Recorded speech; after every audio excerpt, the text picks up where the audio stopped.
Yee! Pound. In a world Shut the hell up. where Carolina Panthers fans Anthony from Charlotte, keep motherfucking pounding.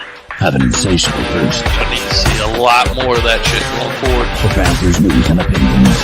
All my C3 brethren from the C3 Legion. Only one podcast roars ferociously. The longest running Panthers podcast on the internet. It's the C3 Panthers Podcast. Oh, Greg, I owe y'all $100, man. Can Andy Dalton save the Carolina Panthers season as Deontay Johnson has a career week? Adam Thielen to IR. But man, Chuba Hubbard is going nutso. And the Bengals are up. They're in our sights. The Carolina Panthers are ready to pounce, and they're wounded, susceptible. You're listening to the C3 Panthers podcast, brought to you by CarolinaCatChronicles.com, where every Tuesday night at 9 p.m., better late than never tonight at 9:10 p.m., we chop up the latest Panthers news and opinions from the fan perspective. For the last 6 years almost, it seems like this has been a therapy session. We've thanked everybody. We've offered the couch for free. We've asked you to play a copay of smashing the thumbs up button and subscribing. But being here has been great. And today we had a therapeutic, or this weekend, a therapeutic breakthrough, folks. Look, the therapy process has worked for all of us as we get a little celebration tonight. We'll still probably have to talk a little Bryce Young. We're going to find some crazy numbers, dude, about how the Carolina Panthers haven't had a the longest passing touchdown this past week since last year in week 3 when Andy Dalton threw the last one. Boys, I'm ready to hang out with you guys tonight. It's Tuesday night, and I know where I'd rather be than beside my wheelman, Cody Lack. Tony Dunn, one of the reasons why this Tuesday night is different is because we get to approach this night with a different energy than we normally do. And these Bengals don't want smoke, baby. There is reason to believe in the Carolina Panthers, the Red Rifle, the Red Rocket, whatever you want to call him. The quarterback for the Carolina Panthers has been out here balling, completely turned around the offense, really in the first drive. We have more trade rumors about Bryce Young. We're going to preview some of the matchup with the Bengals and go over just how different this team looked against the Las Vegas Raiders. But Tony Dunn, you already know that every Tuesday night we do this with the best damn Panther fans and all of YouTube. Tony Dunn, you know him, I love him. It's Anthony Brown, Brandon Ficklin, Brandon Malone, Diesel Skills. What's up, brother? Chad Howell, Charlotte Sports One. What's up, Kyle? CJA, the Sports Nut. What's up? G Baby in the house. What's up, dude? Kristen Butler, Mike Hollinger, Panther Guy 73. Our man, the Bat Daddy, is in the chat. Prayers up to you, our brother. We love you. The real AP and Tim Estes. Tony Dunn, ain't nothing to it but to do it, brother. Let's roll. The number's 252-228-5098. That's 252-228-5098.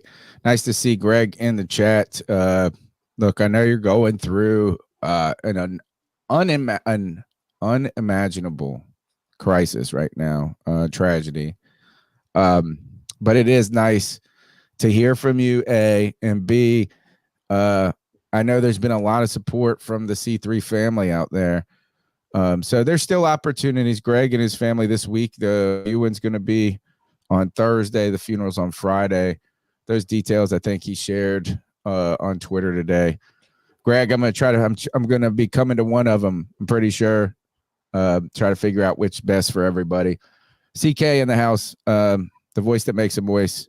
Get me off this mic before these eyeballs get moist right here talking about that. Oh man, happy to be here with you fellas and still have Greg here in not just spirit but virtually as well. Man, it's one of those weeks, man. We've been saying it since Sunday. It's a bittersweet situation, not just because of the tragedy that Greg is dealing with, but the fact that it's pretty apparent now that we need to look outside of Bryce Young as the guy moving forward. And Andy Dalton, for everything that he is, he has given us a gift of the ability to be decisive in how we move forward. And he may not be the franchise guy. Who knows? Maybe we sign him again for another year, but we know he isn't the guy moving forward. We've still got to go after a guy who is the difference maker. And Andy Dalton will always be somebody that we can look at as being thankful for, because he allowed us to see that very clearly in one game, in a scenario that would have been impossible for many to come in and just, a team that was completely in the dumps. Now we gotta figure it out, man. We gotta move forward. And I think Andy Dalton for that. I don't know how I feel about that part of it, CK, and that, gosh, I hate that you and who is somebody who's been an avid, I would say Bryce Young supporter, or at least advocate, that it's that starkly clear. Yeah, optimist. Is that starkly clear for you in just a single game? I'm hoping it's not just the single game. I want to make this clear. It's not the single game that did it. It was a culmination of a few things. One of the arguments that's been that we've always had since that Seattle game last year was, it was one time against a defense that nobody could really name people on their defense. It was just like, it wasn't really that surprising. And they threw it a ridiculous amount of times. They really weren't, wasn't a great game plan, right? No, it's 58 times they threw the ball that game. Yeah, right. So it was a very poor, especially when you had the backfield that we had last year. I felt like there was, especially early on, you're still going to believe in Miles Sanders, right? And it just felt like they kind of gave up on that idea of things quickly. And so that argument was always like, well, he only did it once. And now he has 2 for 2 for coming in and playing better than Bryce. And in a circumstance where, by the way, the Raiders defense wasn't considered a bad defense. I'm not going to say they were like a top 5 defense, but they were bad. They were not, you have Max Crosby, all this stuff. And all year we had been saying last year that this offensive line and him not having weapons and all that. This year it's proven that we have a better offensive line just based on everything you see. Yes. And it's been worse. It's not there. And so one game didn't do it. It was just the cherry on top that just allowed me to be able to see truly that I think there are some people who can play in the NFL and there's some people who can't. And right now, I just haven't seen an NFL player in Bryce Young. And I hate saying that because he was drafted number one overall for a reason. But unfortunately, at this point in time, it looks like that reason is Nick Saban. Well, we're going to talk about it tonight here, too. There's still rumors, even coming from Adam Schefter now, that the Panthers might look to trade Bryce in the offseason. And I have a lot of thoughts about that. But one of the things that I think none of us here on the pod and in the chat room can deny, man, that spark was instantaneous. It was absolutely instantaneous, and it felt like we really finally got to see how much Bryce was holding back, not only the offense, but the entire team. And Tony, like we said on Sunday, kudos to Dave Canales for making such a ballsy decision so early in his career, early in the season. But a decision that came at a time where this fan base has some oomph. We have some bass in our voice. We're excited for next Sunday. We're not prepared to just get walked all over by the next team. There's some life in this fandom. I'm loving it, man. I think everyone should be loving it. Enjoy it while we have it.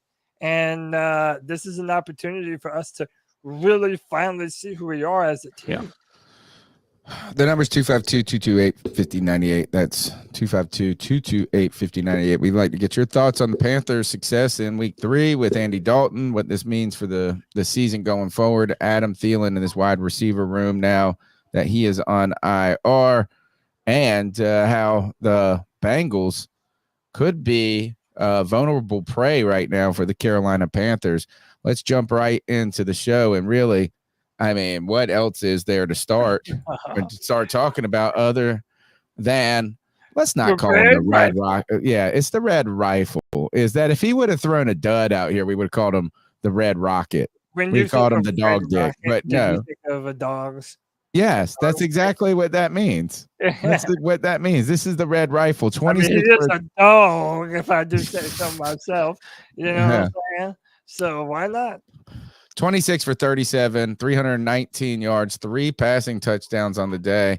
And not only did he have 3 passing touchdowns, but wide receivers came to life. And the Carolina Panthers were able to execute a balanced game attack, a game plan, to where the passing game was not preventing them from being competitive on offense. And most importantly to me is that while we've had lots of concerns about the Carolina Panthers defense, the talent up there, the Panthers offense allowed the Carolina Panthers to be in a situation where they could have success, right? And they are not talented enough to be behind all the time. No, they're not. But if you're able to give them a lead and let them work with the, with some field position, it's like, dude, it does wonders. I mean, Hecker dropped the ball inside the 5 at one point. I mean, the worst part was Eddie Pinheiro missing that where he didn't get it to that zone, and they started on the 40. Yeah, let's run through some of the offense, and then we can kind of get into the defense. But this offensive revival is one for the history books. One, Andy Dalton finished with 319 passing yards, 26 of 37, and 3 passing touchdowns. No interceptions. He's the first quarterback in the NFL season to go over 300 passing yards and 3 touchdowns. Who would have ever predicted that, as inept and as dead as this offense was, that it would be the Panthers to get the first 300-yard, 3-touchdown quarterback? That is absurd, dude. And then, Tony, you mentioned how good Chuba Hubbard looked. Finished with 114 rushing yards, his most since week 15 of 2022, when he had 125 in a win over the Lions. Is this a revival of the Panthers run game? And is Chuba Hubbard that bell cow running back that we've been missing in that offense? Has he been here all along? Well, I don't know if I think this is like, it's really hard for any part of a football team to succeed when they're one-dimensional. And I think that this shows you that when you're able to pass the ball effectively at times, that helps the run game. And when you have the run game cooking as well, that helps the pass game. So you really, to be competitive in the NFL, you have to do everything. You can't just do one thing. You can't rely on one player. Right. And we've seen what that's done in the past for us when it comes to Cam being the only thing on the offense that we had, or trying to win with Cam and just the defense alone. You really got to have some balance. And I think that's what we saw this week, was just a balanced game, which then allows those other players to flourish. Yeah. Dude, I love what our man JD said. Chuba had a Christian McCaffrey type of game. I mean, we're going to talk about this offensive line a little more later. Brian Baldinger put out a clip that broke down Robert Hunt and what Damian Lewis are doing well. That factors into that run game too. But also, listen, Chuba, someone who we have faulted before for sort of having butterfingers, also added 55 receiving yards to that and finished with a total of 169 scrimmage yards, making it the best all-purpose performance of his NFL career. And listen, Chuba Hubbard was not the only Panthers player to have a career day. Receiver Deontay Johnson finished with 8 receptions for 122 receiving yards. The best day of his career. Johnson's been in the league since 2019. This is also the first 100-yard plus receiving game Johnson has had since week 12 of 2022. So you had a couple of days in time where the media was just lambasting the Carolina Panthers for how bad we were and how bad we treated Bryce.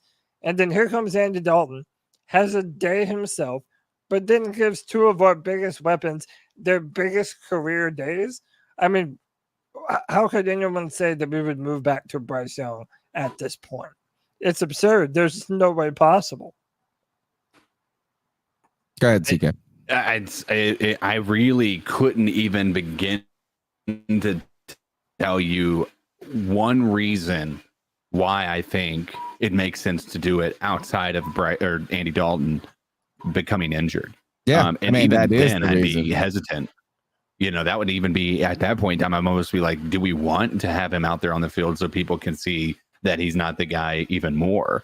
Right. I don't know that we're it's people. I know that there is the trade rumors. I just don't know that we're actually getting that much interest in a guy like Bryce Young right now. I mean, the fact of the matter is like when you're hearing people like that are backups to other starters in the league that are getting, this, like people are commenting on them being the potential replacement for Tua in Miami and not Bryce Young really being that much of a focus in those conversations or those reports. It's certainly concerning. So I don't know that we're going to be on the receiving end of a good trade there. I don't see why any team would really be tremendously interested in Bryce Young saving their season necessarily, even like the Dolphins or something. That's, he's developmental in a way because he hasn't had any success. I do think I'm with Panthers gal is like, to me, is the idea of getting a 5th or 4th round pick. Not appealing. Is like, so I am okay with the idea is maybe it's sunk cost fallacy, as somebody told me on Sunday that I'm falling into, but I mean, hold on to them, let them watch, study, learn throughout the season, walk into next season with the idea that you're probably not going to get a top pick at this, if we believe the Panthers can play like they played this past week, at some point more throughout the season. But I think what you could do is, you could continue to have a veteran bridge until you decide to draft a rookie quarterback. You could draft a rookie quarterback with a veteran and learn from this. I think what is come to be a mistake in many ways, or at least a challenge. It's just so rare that a rookie can step in and be good from the beginning. And there could be a potential world where Bryce Young, with more time, could shake off this mental funk. And because I think it's a mental funk. I mean, it's either a mental funk or it's part mental funk. And then also the challenges of playing in the big boy league when you are not yourself a large Those are the person. things that scare me. I have no doubt that he has the yips and that he can play better than he has demonstrated. I just think all of the things that we thought weren't necessarily, no pun intended, a big deal, ended up being a much bigger deal than we thought. Right. I hate his throwing mechanics. The way he doesn't plant his feet when throwing the football. It doesn't really go through his progressions well. Maybe that will get better with time, but right now this is a perfect opportunity for him to sit and learn behind Andy Dalton. I wanted to go through a few more of these offensive stats and then move to the defense. So how about this? The Panthers offense finished with 6 passes of 20-plus yards, with the longest being a 35-yarder from Andy Dalton to Johnson. Coming into the day, the offense had not completed a pass over 15 yards all season for the first 2 games of the season. Wow. I mean, this is what I'm talking about, man. The night and day difference with the exact same amount of talent. It couldn't be more different. I feel like this is an entirely different football team than the one that we saw in week 1 and 2. And I'm confident for the first time in this team to at least be a competitive football team, really, no matter who we play against. If we're able to stretch the field like that, then sign me up, man. Now, Adam Thielen, losing him does do something to that as well. We'll talk about that. But, dude, in some ways, it could give opportunities to players that we're interested in trying to develop this season, particularly, I would say, where Mingo and Leggett. Yeah. Who, Yes. man, more Leggett than Mingo in many ways, but even Mingo played well in this game. Yeah. Or had a good play that I remember going, hey, I mean, he had an end around at one point. Right. You know what I mean? So is that I know that Thielen, I almost feel like Thielen would be a better safety blanket or for Bryce Young. I think maybe Dalton can maybe help to bring some of these guys along. And look, and to be honest, Deontay Johnson, look, every bit what I thought I wanted him to be in that game. He was just a fucking monster in that game. Yeah. Just a monster, man. Dalton's 31-yard touchdown pass to Adam Thielen was the longest passing touchdown the Panthers offense have had since week 3 of the 2023 season, when Andy Dalton hit DJ Chark for a 47-yard score. This final one's one of my favorite sad ones. The Panthers scored on their opening drive of the game, the first opening drive touchdown since week 17 of 2022 against Tampa Bay. Wow. Ooh. Holy moly. Wow, man. Too long. But that's what I'm saying. Now there's a different energy, man. I'm ready to square up on the Bengals and fight for where the Queen City actually is here in Charlotte, baby. You already know. And then a couple ones on the defense, and then we'll get further into some of the things. The Panthers defense held Devontae Adams, who, by the way, is miserable over there with the Raiders. So 40 yards on 4 receptions. It's only the 7th time since joining the Raiders in 2022 that Adams has been held to 40 or fewer receiving yards. This defensive backfield with Mike Jackson has been something of a pleasant surprise, right, boys? Mike Jackson finished with the team leading 9 tackles. It was a career high. It was a career high in total tackles since entering the league in 2019. All 9 tackles were solo. I mean, you know, the fact that Mike Jackson was a Band-Aid on the backfield literally right before the start of the season, you have to give Dan Morgan credit for making those moves that he did right before the start of the season. Oh, dude, I have a take that is pretty aggressive. I don't think Dan Morgan has lost a single thing that he's done up to this point. I think right now, if you were to give me the GM of the year, it would go to Dan Morgan so far.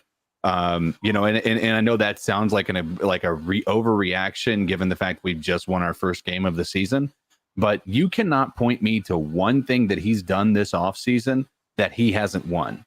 And I'll go to the Robert Hunt and Damian Lewis signings in lieu of signing Brian Burns, who was then traded to the Giants for a 2nd-round pick that we then turned into 2 second-round picks, one of those turning into Jonathan Brooks, largely considered to be the best running back in the draft.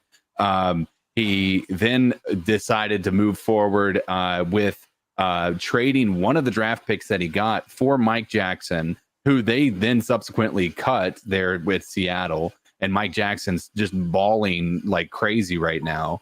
Listen, if you're not looking at these moves and like realizing that this is a clinic of a GM role, like I don't really know what you think is going to happen with these GM roles, because like this is a fantastic outing or you know, first off season by Dan Morgan. In three games, it's clear that he got the dogs that he's asked for. And I said this in my tweet.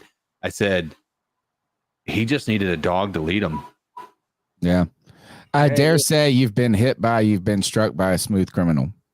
Yeah.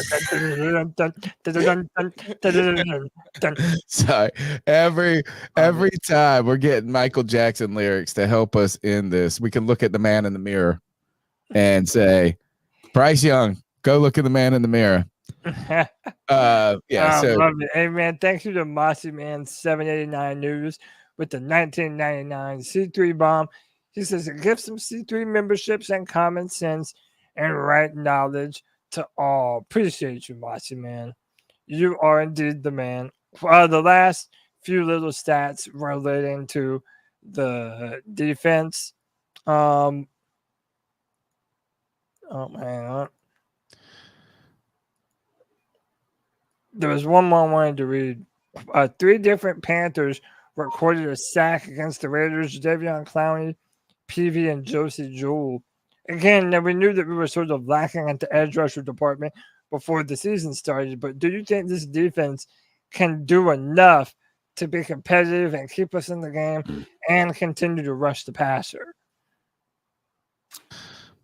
I don't know. I kind of am cautioning in my own mind. How about this? As Panther fans, be as excited you want about this. This was a Raiders-like game, where they're coming off a road win against the Ravens.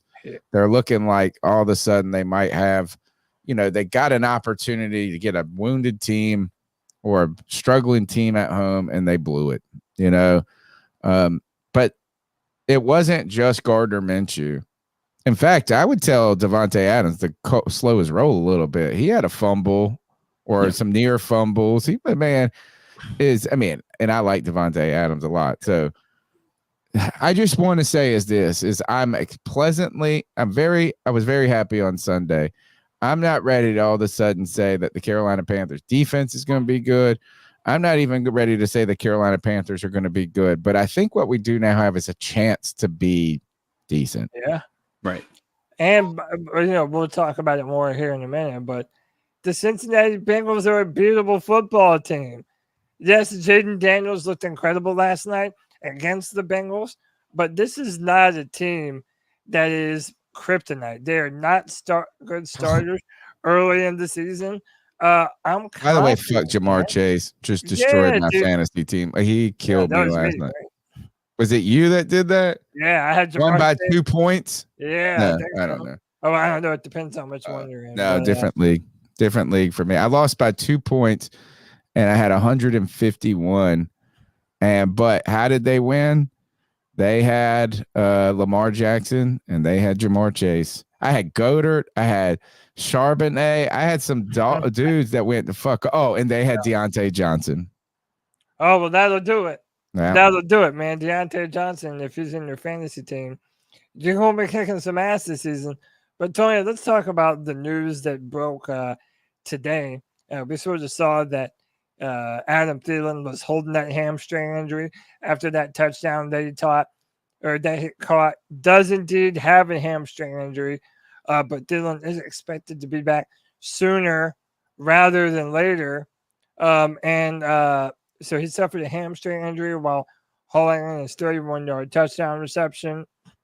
The team also played safety Jordan Fuller on injured reserve to fill some of these roster spots.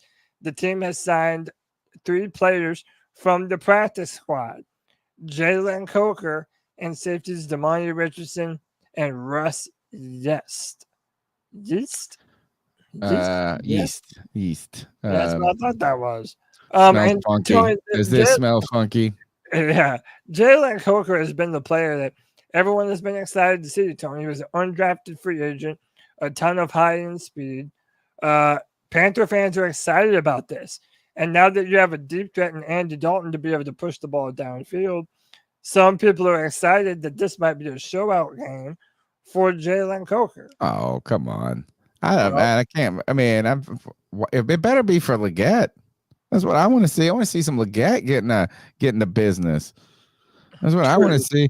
I wonder, doesn't say what Fuller's injury was. It just says injured reserve.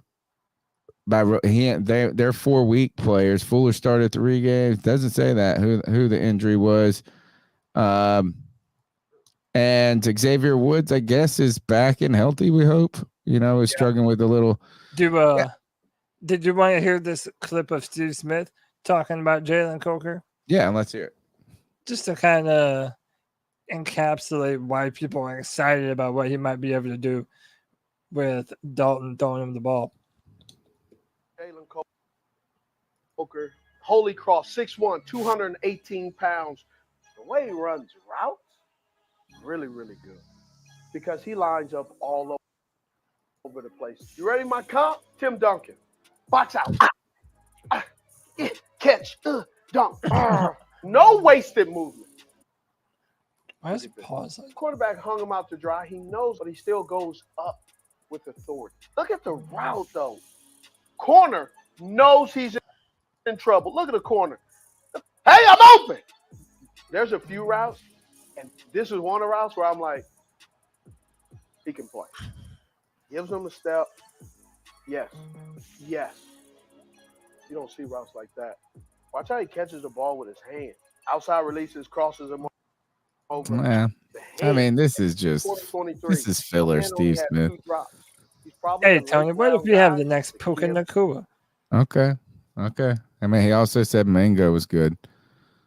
Yeah, but maybe he is. Maybe we just haven't seen a good enough quarterback throwing him the football. But again, this is a fan favorite.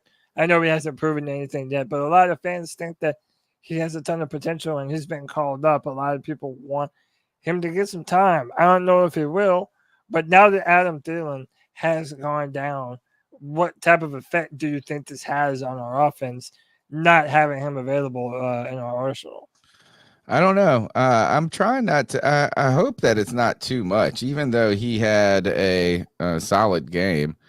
You know, I mean, I think he's just been a volume guy for the Panthers so much. And I really hope that some of the younger guys are going to be able to step in, particularly as long as Deontay Johnson continues to thrill, going forward. I do want to remind people that there are millions of people across 33 states who got in the game last year making picks on Underdog Fantasy.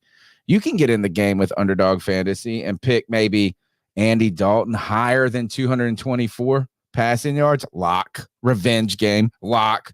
Jamar Chase higher or lower than rushing, one touchdown, either rushing or catching. T. Higgins, Deontay Johnson out there, 60 receiving yards, higher or lower. You can go to Underdog Fantasy and use the promo code C3P, and they'll give you a free pick. They'll give you a free pick to use on your first cash pick'em, plus entry, plus up to $1,000 in bonus cash. Right? Making picks on Underdog is straightforward, and signing up is even easier. Just make sure you go to underdogfantasy.com or download the simple-to-use app. Underdog's app is just incredible. Easy to use, fantastic. Got it right here pulled up.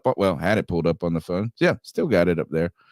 And you use that promo code C3P, and Underdog will give you that free pick, plus up to $100,000 in bonus cash when you deposit. That's Underdog Fantasy, promo code C3P, to claim your new customer special of a free pick and your deposit offer. You must be 18 or older, or in Massachusetts and Arizona, you got to be 21 and older. Alabama's 19. Nebraska's 19, and present in the state where Underdog Fantasy operates. Terms apply. Void in Colorado. Concerned with your play, call 1-800-GAMBLER or visit www.ncpgambling.org. And there's some other, you can find all those notes in the show description. Guys, just like you've been so supportive of the podcast, being here with us for the last 11 years, smashing the thumbs up button, subscribing, calling into the show, you can help us continue to grow and show these advertisers that you enjoy our content and trust or like our insight or endorsement here. Underdog Fantasy is the play this year that we're making. Get in there and use that promo code C3P. Guys, we're going to get to some calls in just a minute. The number's 252-228-5098. Again, thank you for all the people that are listening, smashing the thumbs up button, subscribing. If you're on any app right here, one great thing you can do is just share the show with someone. Just say, hey, look, Panther fans are hanging out. Today I got a message. In fact, I'm going to shout them out here. Instagram, got a message on Instagram from Charlotte Hophead, good beer drinker, it sounds like. Sent me a message today. He said, great podcast. Just started listening while at work. Sorry. He wanted to say thoughts and prayers out to Greg and the entire C3 family. Nice to have for our new listener. Thank you for your time. Cody, what we got next? Yeah, you want to talk about this trade, or you want to do some calls? Well, let's do some calls first, then. Let's go ahead. I want to hear what they got to say. Don't forget the number's 252-228-5098. You call in, leave a message. We play it on the show. That simple. That's it. So what are your thoughts on catcalling? Yeah, it's pretty You shouldn't do that to somebody. And how did that make you feel? Very uncomfortable. So how do you think catcalling makes the person feel? It feels good, like. Who's that cat sitting in the back corner with his face buried in his nose? Who's that kid that can use one?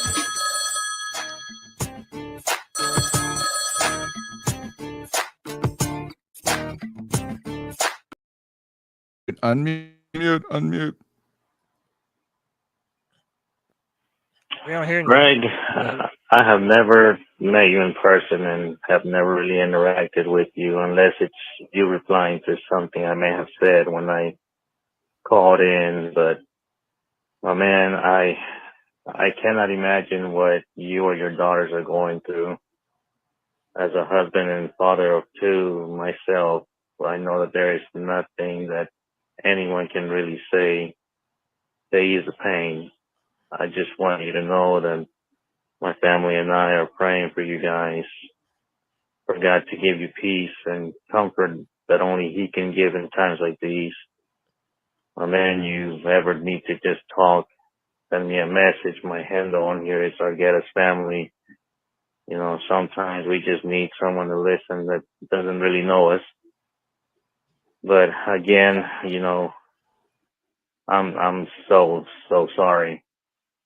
And, you know, guys, as a Panthers fan, you know, happy for a Panthers win, but I know that there are some things bigger than a grown man's game, such as his family. And I just can't imagine, and I'm praying for you. God bless you, my man, and your family, and you guys hang in there. There's a real community on C3, the C3 community out there. And it's not because of the guys on the panel. It's because, really we lock arms and we're all in this together, enjoying, really just enjoying the Carolina Panthers, but finding ways for that to be the centerpiece of us building friendships and discussion. And even though we disagree at times and things like that, it's those calls move me. It's those a brotherhood. And also, real quick, thinking about like how often our viewers spend so many hours with us in a week.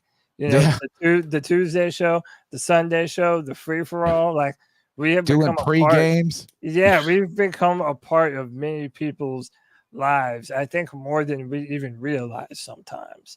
So yeah, the love that we've received for Greg and that Greg has received has just been incredible. C3 Legion is so strong. We love y'all. We appreciate y'all, man. Let's go to the next goal. How about them Carolina boys? Let's go. Oh, that was mediocre. It's your boy Josh from Mass. How about it, boys? The Red Rifle. Almost 300 yards before halftime. If this ain't an indictment on Bryce, man, and I wanted the kid to work, and maybe he will some other team, some other place, some other time, but nah. How do you go back to? I don't see us going back to Bryce at all this year. If Andy keeps playing, I know, it's the Raiders. Yeah, that's fine as well, but. We look like an NFL team today. Yeah, that's the even if we lost, right? Just the way the team looked today as a whole. He made this call on Monday. But Chuba Hubbard going to the cupboard, getting them touchdowns. Man, even Miles Sanders got a touchdown. Oh my God.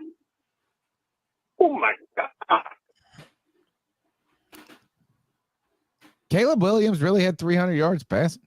Yeah, but it didn't look like it was the 300-yard They game. made him throw. Did he break out? They made him throw the ball like 59 times. He got and cut up. It wasn't like he was looking good. By the way, No, he threw the ball a lot. Here he comes. He comes back. I think this says that there's a lot of good. There's a lot of good. Imagine if we started Dalton at the start of the season. Imagine if we did that last year.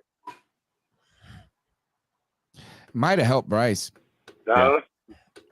Absolutely. I don't know, man. Like I said, I wanted Bryce to work out. but sheesh. And since we're all here celebrating, let's throw some shade. Caleb Williams looks like freaking ass, dude. Ass. Well, that was well timed. And all those people, we should have not picked Bryce and then kept our first pick this year and taken Caleb Williams. Why? To look the same damn way? That boy Jaden is Daniels trash. would have So been cool, Anthony though. Richardson. He's dude. freaking trash. They're both trash. We have 2 straight quarterback classes of everybody being just ass, just cheeks. Oh, don't forget Stroud now. Well, except for Stroud. Oh, wait. How did he do? Oh, not so good. All right, I'm out of time. Josh from Mass. Keep pounding. Keep pounding. Keep pounding. So, listen, the difference, like we said, it's night and day. Andy Dalton was in the top 5 of the passing yards. Chuba Hubbard in top 5 of rushing yards. God, Saquon's been killing it, bro. Deontay Johnson, top 5 of passing yards leaders. So when was the last time we saw any players on any of those lists? I want to show one more. It's got to be the O-line. But no, I want to show this. Is it the kid? Yeah. Let's the do little this. kid. Y'all want to? Yeah, let's do this. And I do think I found a way, maybe one other way Bryce sees the field this year. Another way he sees the field? Yeah. Well, while you pull that up, I'll tell you, he mentioned that Andy Dalton had almost 300 yards. 300 yards passing by the half in some ways. I mean, look, there is a time maybe the Panthers could rout a team, and you give the fourth quarter to Bryce. There was a point in this game where there was real discussion that Bryce might actually go out on the field. Right. And that, I mean, hey, look at this. This kid's so ready. This little kid is. I'm voting for him for president. This is my vote. I never left my Panthers.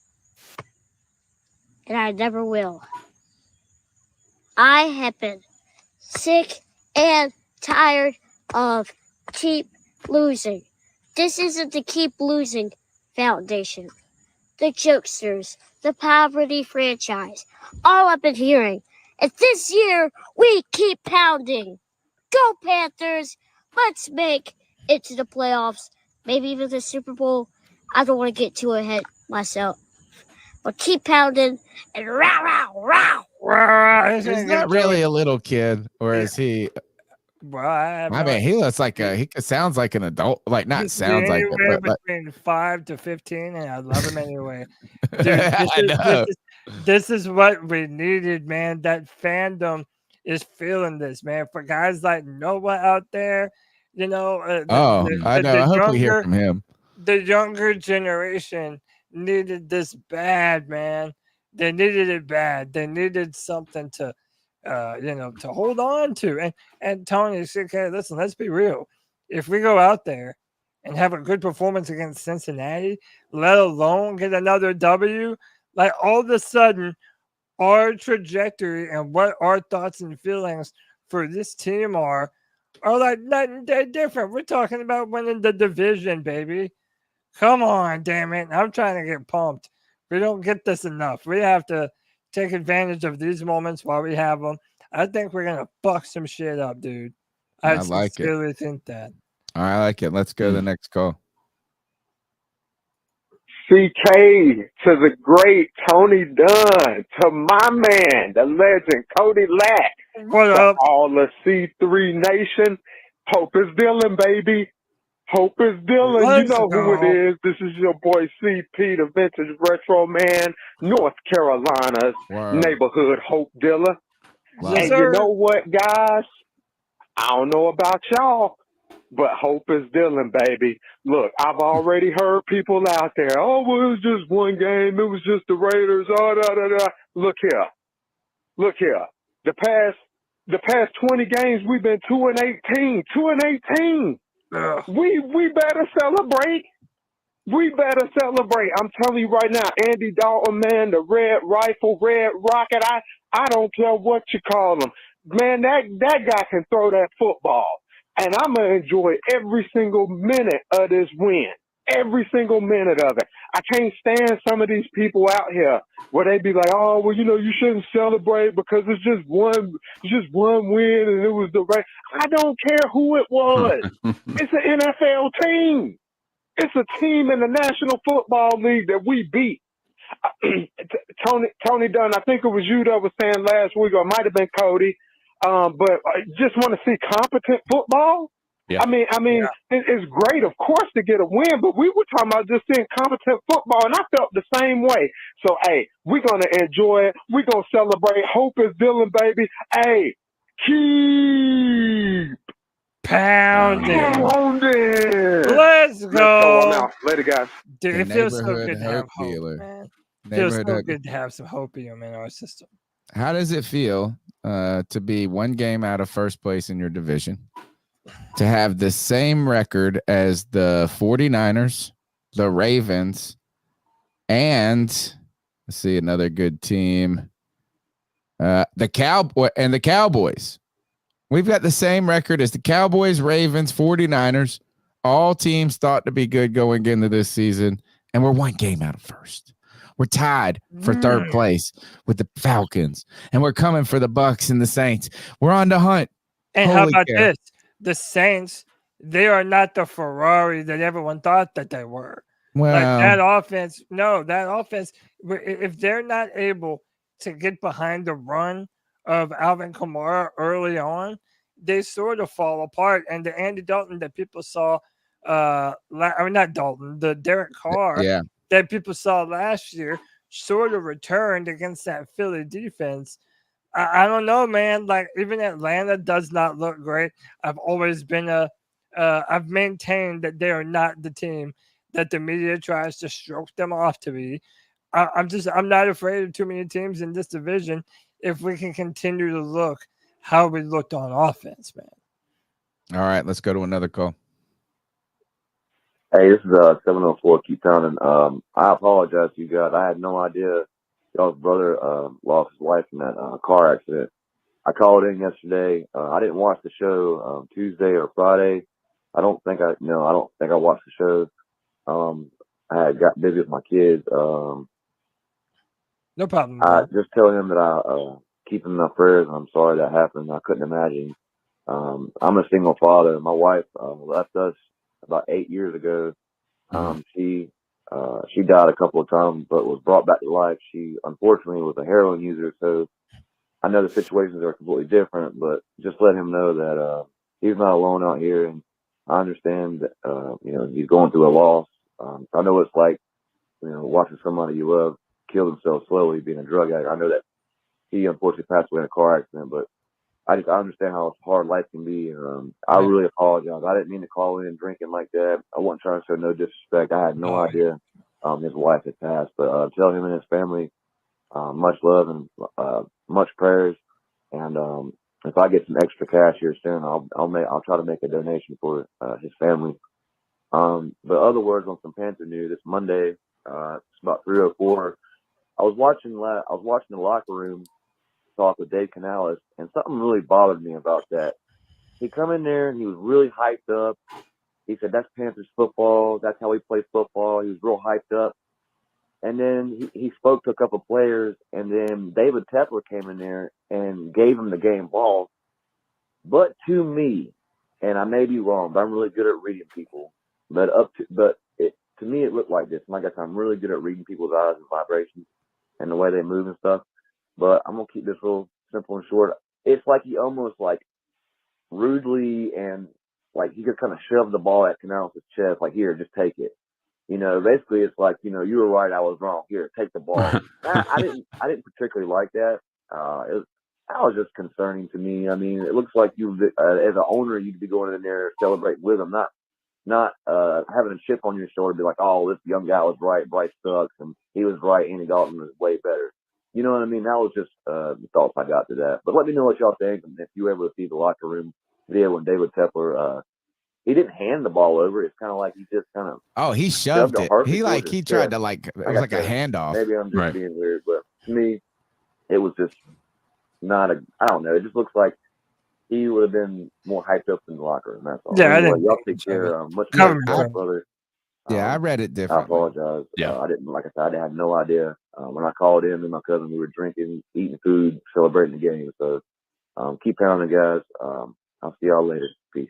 No, thanks for the call, man. I don't think anybody ever really thinks much disrespect of No, anything. I don't even no. remember it. We were celebrating and having fun on Sunday too. I didn't interpret it that way. I interpreted it as a remarkable excitement for a young coach that got it. Does Tepper get to give the game? Like, why didn't Dave Canales give the game ball away? Well, he did the same thing with Matt Rule. He can't give it to himself. He has to. No, I mean, someone I'm has to saying, give like, him the why ball. didn't Canales? I feel like usually the coaches gave it to players in the past. But you said he did it for Matt Rule in his first win too. Either that or it was Frank Wright. And he might have done it for both. Now that Yeah. I'm thinking of it. Okay. I mean, listen, you're getting used to David Tepper. That guy is going And to be Steve around Wilkes, all I'm the pretty time. sure, by the way. He did it for Right. Steve Wilkes, too, I'm pretty sure. Yeah, man, that locker room was pumped. In fact, I like to see, or sometimes I guess I'm surprised, maybe not surprised, but it's pleasantly reminded when those players have so much excitement and like they were wearing this stress and this burden of losing just as much as we as fans were. I mean, I know fans of it look at it differently and stuff, but I loved Robert Hunt's comments afterwards. We'll get to those a little bit later. If you want to pull them up, why don't you pull? I sent 3 links to videos. I hope we don't get dinged for the Yeah. Ocho Cinco one, but we did that Robert Hunt. We'll take one more call while you're pulling that up. I got it right here. Podcast brothers, how y'all doing? It's G Cavassier. Doesn't it feel good to be 1-2? I'm still celebrating the damn victory we had on Sunday. But anyway, we got the Bengals on Sunday, and it's a short week for them because they just played last night. Oh, good point. I'm calling it now. I see the Panthers winning this damn game. I really do. And the reason why is they lit a damn rookie quarterback. What's the dude's name? Jaden Daniels. Yeah. Yeah, Jaden Daniels tore it up. And throw like the way he was throwing. I'm telling you, I see us winning by 10. By a touchdown and a field goal. I can see that. I really can. And I don't know about you guys, but I'm sick and tired of talking about Bryce Young. I really am. I'm like, every time Canales has an interview, you keep bringing up Bryce Young. It's like, okay, he's not the starter. My opinion, he needs to get the hell off the damn Panthers. I wish him success, but I do not think that he fits well with the Panthers organization and like our damn playbook or whatever. And I don't know if it's his height or if he has happy feet or anything like that. Because I said it before, Dave Canales' system is for a veteran quarterback.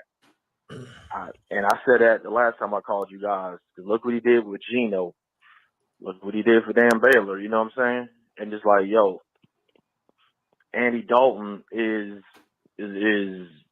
I'm riding with Andy. I really am. Because he played his damn ass off, and he's been in the league forever.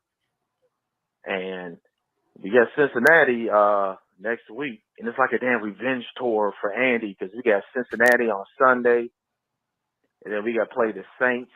Then we play Chicago this year, and we play the Cowboys. And Andy was a quarterback for all them damn teams. I'm telling you, man, I see us at least making the damn playoffs. I really do. If this defense steps up and goes against the run like we did the last game, I could see us going to the playoffs. Give me your thoughts on that, y'all. Keep pounding. Keep pounding, man. Look, Tony, I know you said earlier that, like, you don't want to give the defense necessarily, like, you want to see more. I get that. Even the offense, too, you want to see more.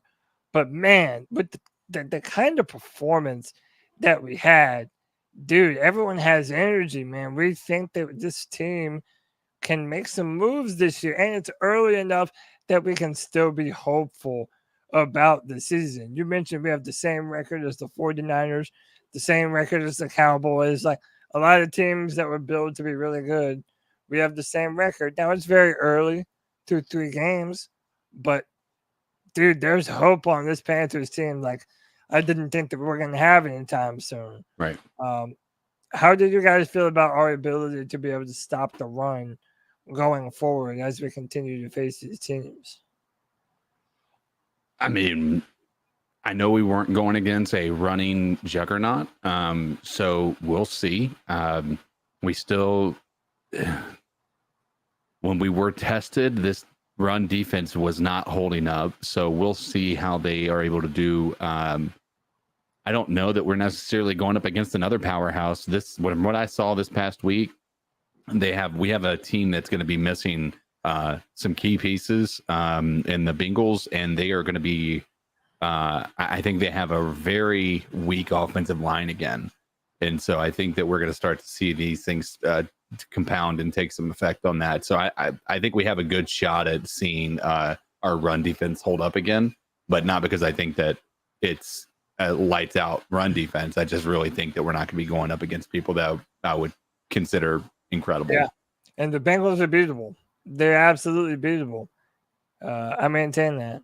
Yeah. Tony, you want to take another call? Or you want to do this trade rumor thing? I want to see do you got the Hunt video? Yeah. And just going back to what we were talking about is the enthusiasm in the locker room. Yeah. And that kind of breath of fresh air and the maybe weight that is kind of being lifted off of some of these shoulders. And talk about if you want to talk, I know that Brian Burns, that people wanted him to be a Carolina Panther, but Brian Burns on this team doesn't get you this guy. No. This guy is making a big difference. Him or Damian Lewis. And hey, before we go, man, shout out to Rawers. Yeah, hold on.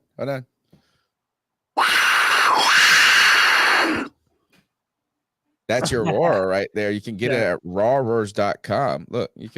Thank you for the super sticker. Also, I've been roaring it up tonight. Hell yeah, man. Hey, but shout out to send the sticker. He said, do you need the $20 back there? Guess what, bro?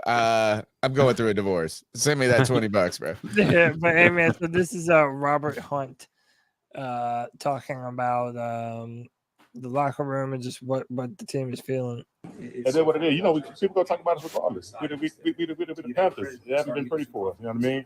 But today, hopefully that can, open up a little eyes, man. We got talent now. It ain't. We got talent. We had to put it together, and I think today was a good stepping stone to do that. And hopefully next week at the home and in the bank, y'all come on out there. Don't run away. Take them damn brown bags off, and let's try to get this thing going, man. It's a long season. You know what I mean? Let's keep this thing rolling. We up. She said, we up. Take them brown bags off your damn heads when you were in the stadium. Tony, I'm so happy that Brian Burns is gone and that we have an absolute dog like a Robert Hunt putting fools into the dirt. Oh, dude. I love this dude. I love his energy. I love his vibe. I love what he's trying to do for the fan base. And he's been interacting with people on Twitter. Like, the dude's awesome, man. I love this dude.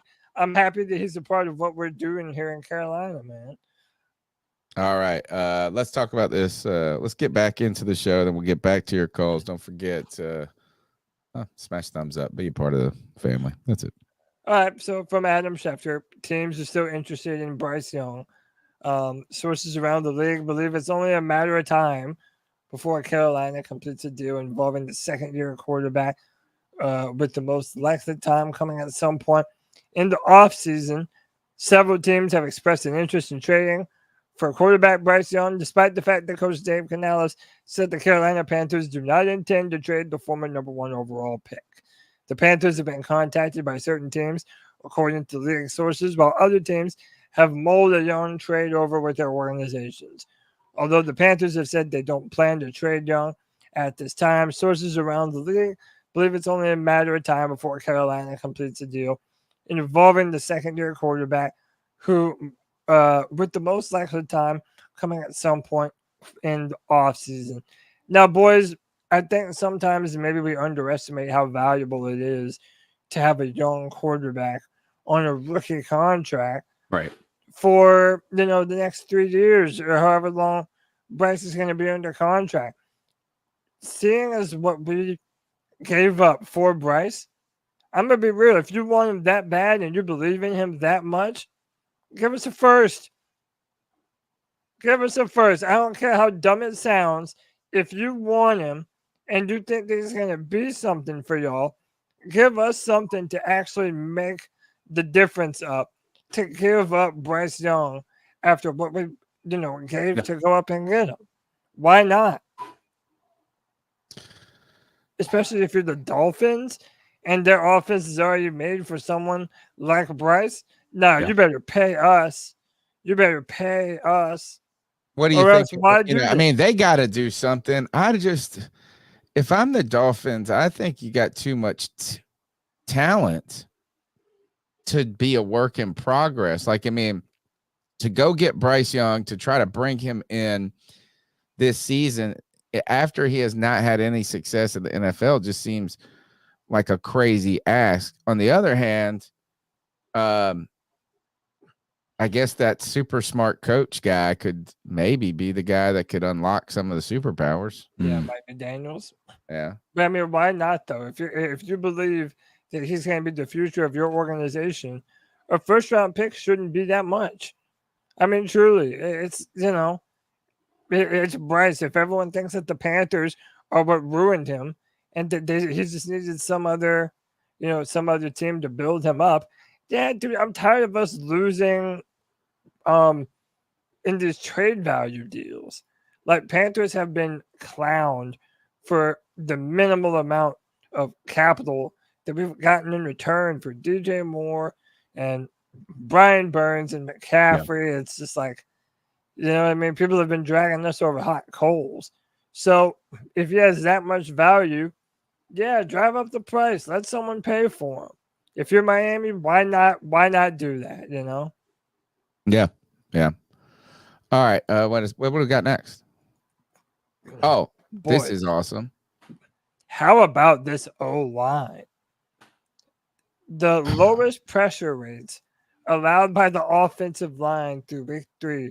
The Ravens are number 1. The Panthers are number 2.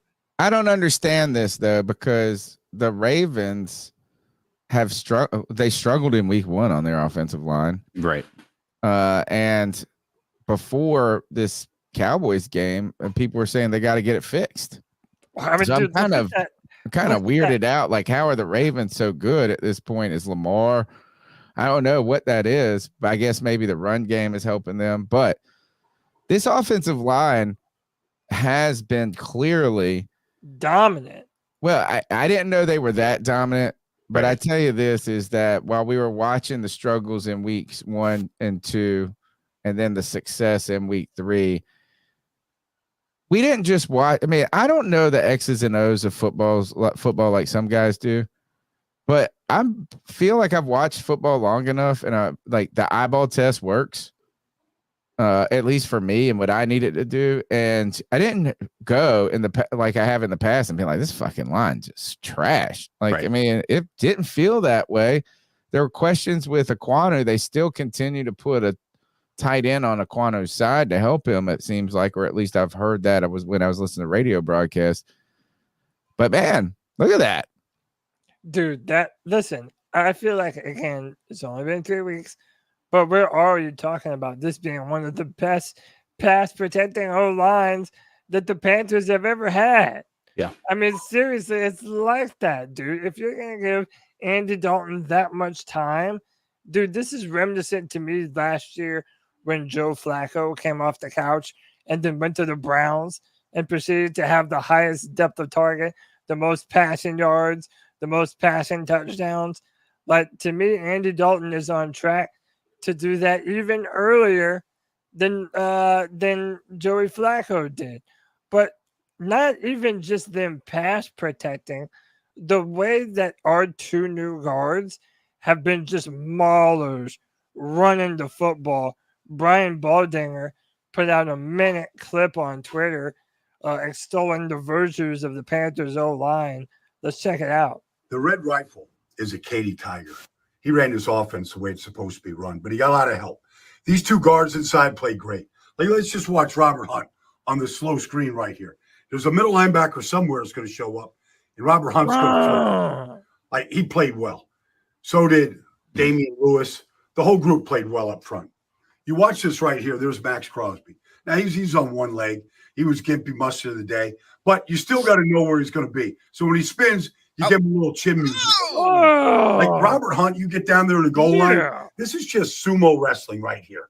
You can just see right here, Big Hank right here, Robert Hunt. Like, just put them in the octagon. Let these two big Buddhas go at it. I love right. I did too. Miles Sanders. He loves football. Touchdown. They were good up front, real good up front. But, man, this offense looked totally different. Totally different when the ball came out hot, fast, and accurate. Can we play that one? Please, chin music right there. That one, boys. Go back. Dude, look at he's Hunt. on one leg. Look he at was Robert gimpy Hunt. the day. But you still got to know where he's going to be. So when he spins, you give him a little chin music right there. Like Robert and Hunt, he didn't even down show there the one where he stunned that guy on the flat. Right here. Do you remember on the the Chuba run or there was a run he was out wide, yeah. Oh, it was awesome. Oh, here it is. Here it is. Yeah, this is it. Look, puts him in the fucking dirt. Boom. Looking for more. Looking for more action. Looking for more action down there. Dude, Robert Hunt is a dog. Dude, I told Gabriel Lewis have been awesome. I told you this was going to be great for our that was a great allocation of our free agency dollars. Now, I didn't think it would be for this reason, and that I thought it was going to be to help Bryce. You know, I thought this was going to really, truly give us an opportunity to evaluate Bryce Young in that case. But I was firmly, and that's just me being sad on that front of it, the ramifications, what this will mean. You know, I'm really just sad. I mean, I wanted that to work out so badly. Absolutely. But just think of this is like, what's Brian Burns doing? I tell you this. Well, he did get his first sack. $30 million.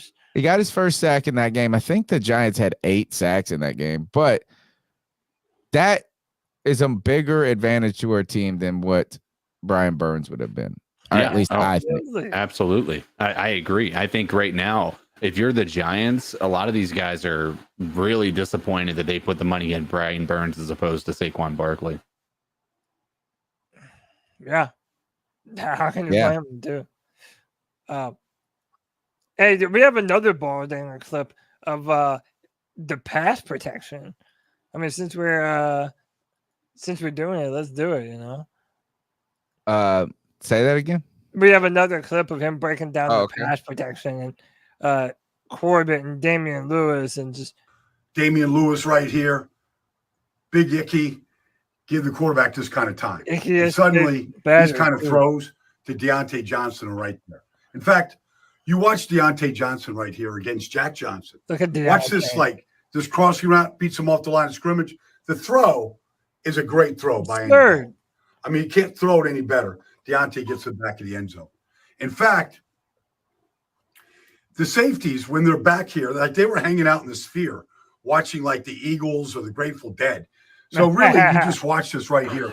You get Deontay Johnson, just get inside the corner right there, right before the half, right? They go the length of the field just before the half. Deontay gets out of bounds to stop the clock because then they're going to hit Adam Thielen right here. From the sponge formation, they're going to attack this cover too.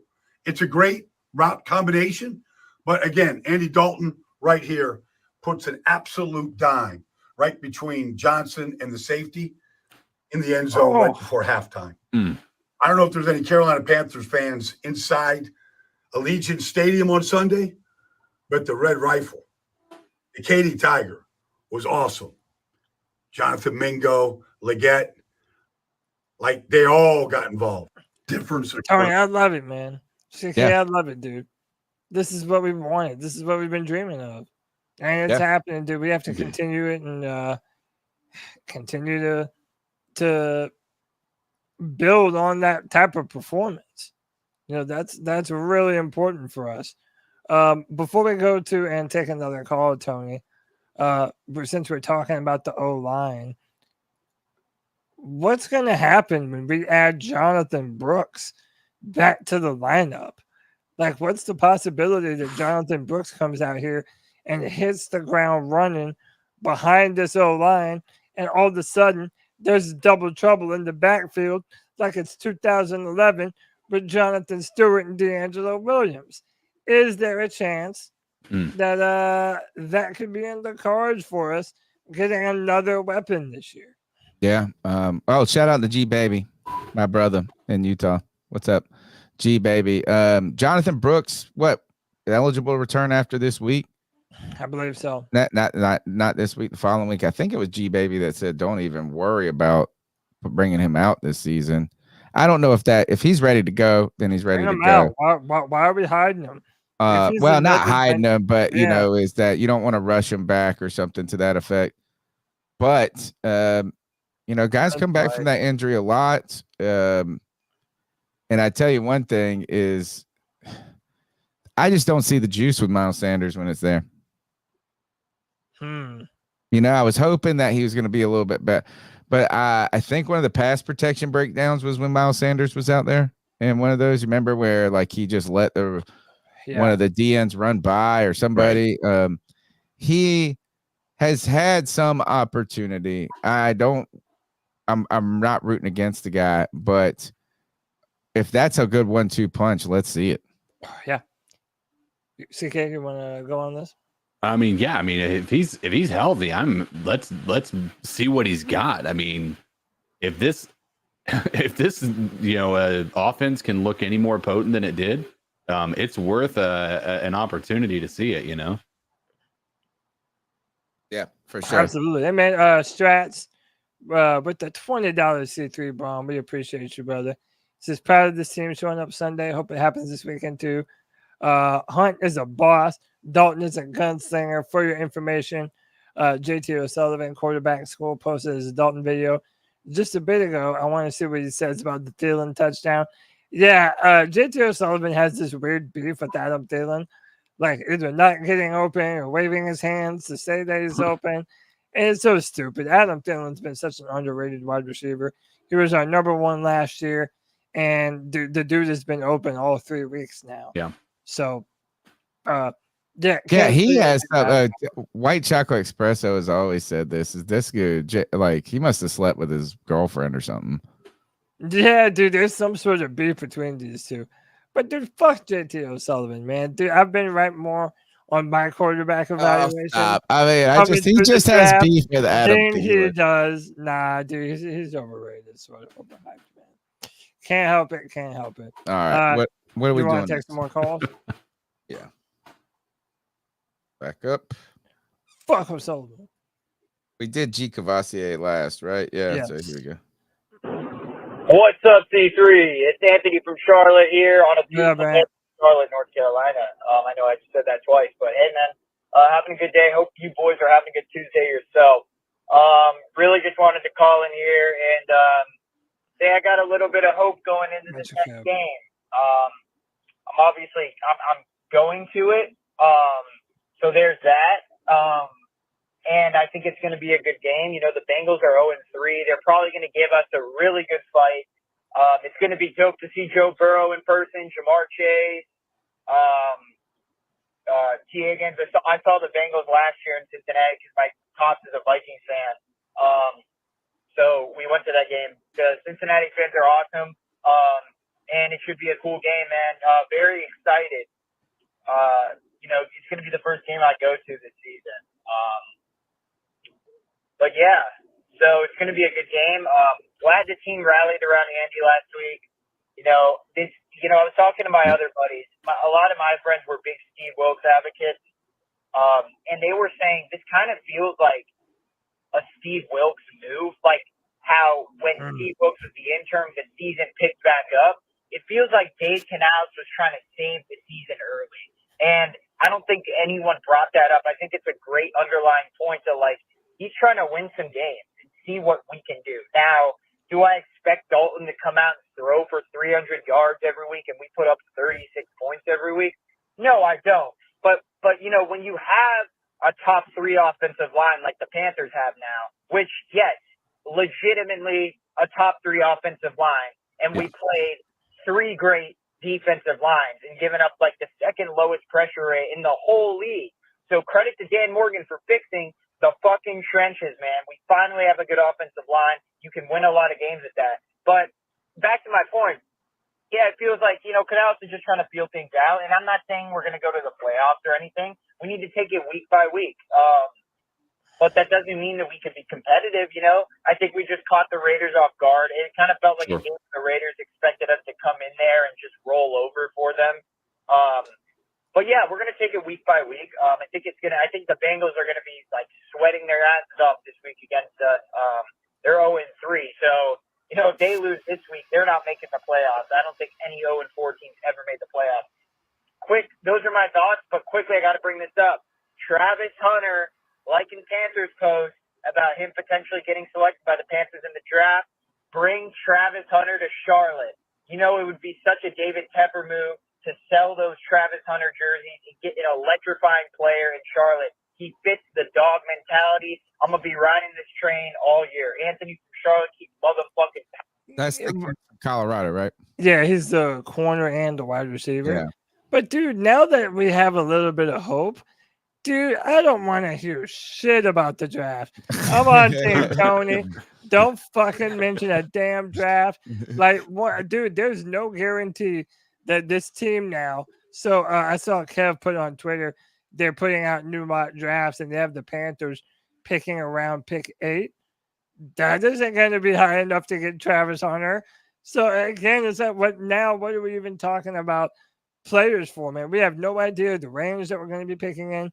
I think that we are competitive in this division. And I genuinely mean that. I said before the year started, I don't see some giant gulf of talent between the Panthers, the Saints, the Bucks, and the Falcons. And if we can compete in this division, dude, fuck a draft pick, homie. I want playoffs. Do you hear me? Playoffs. That's the shit that I want. That's what Panther fans want. I hear you, man. Dude, there would be time to worry about the draft. That time is not now, man. Be pumped in the games. Let's go. Let's go to the next call. Absolutely. Tony Terrific, Cody the Clever. Oh. Okay. Boy toy. What is your opinion about the prospect that paying college players is actually going to make the game better and work better for the NFL? See, here's the idea. The University of Tennessee Volunteers is going to raise the ticket prices, and they said, we are doing this because we need the money to pay the players. Now, I think it's going to be a good idea because you could have quarterbacks staying in school longer. So if they've shown like Bryce Young or Stetson Bennett, you just stay in school as long as you can. Instead of making like $10 million a year, you only make like $2 or $3 million a year, and then you improve. So therefore, you'll figure out by the end their time either they can't make it, but at least they can like win a national championship or make it to the playoffs or something on there too. And furthermore, if you have a young man who has sudden wealth and he squanders it or he gets in trouble in the drugs, hookers, guns, of whatever, well, then you know not to draft him. So you have a better evaluation of players. They stay in college longer. And these college teams actually could rival some of the pro teams, the better quality of college, because you'll have like 7th-year quarterbacks and wide receivers, et cetera. So maybe it'll make the game better for both the college and the NFL. What are your thoughts? A penny for your thoughts. Bye-bye. I think it's a reasonable point. Yeah. That the money that you can make, that it's so significant in college football now for some of these bigger picks. There was just such a rush for these players. I think Brian Burns was a kind of player like this. It's like you want to rush out of college so you can get the payday. If you're at a premium spot, you want to be drafted number one. I mean, not number one in the first round. It's such a money-making difference. But now if you're a guy like the dude from Georgia, you can make money that is so life-changing already that it doesn't cause you to run out just at some agent promising you can do that they can get you, that you're going to be a first. How many guys have heard that you're going to be a second-round pick and then they go in the 5th? Some agents tell them that over and over. Yeah. And they could have benefited from staying longer. So I think that's a reasonable point. Malik Willis. Yeah. Dude, look how good. Dude, I'm happy for him. Y'all remember how big of a fan I was of Yeah. that dude when it was coming Yeah. out? Got a win, and then got a win this past week. Yeah, but remember he was there at the draft day one because there was a chance he was going in the first round, and he dropped to the Pickett third, too. I think.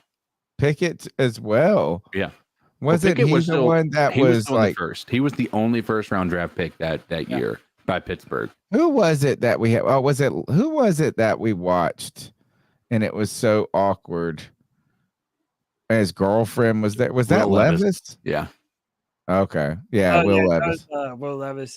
He fell to the second round. And Yeah. everybody was watching him because he was at the draft and shit like that. The character part of evaluation, interesting take angle on that is, seeing how guys act, respond.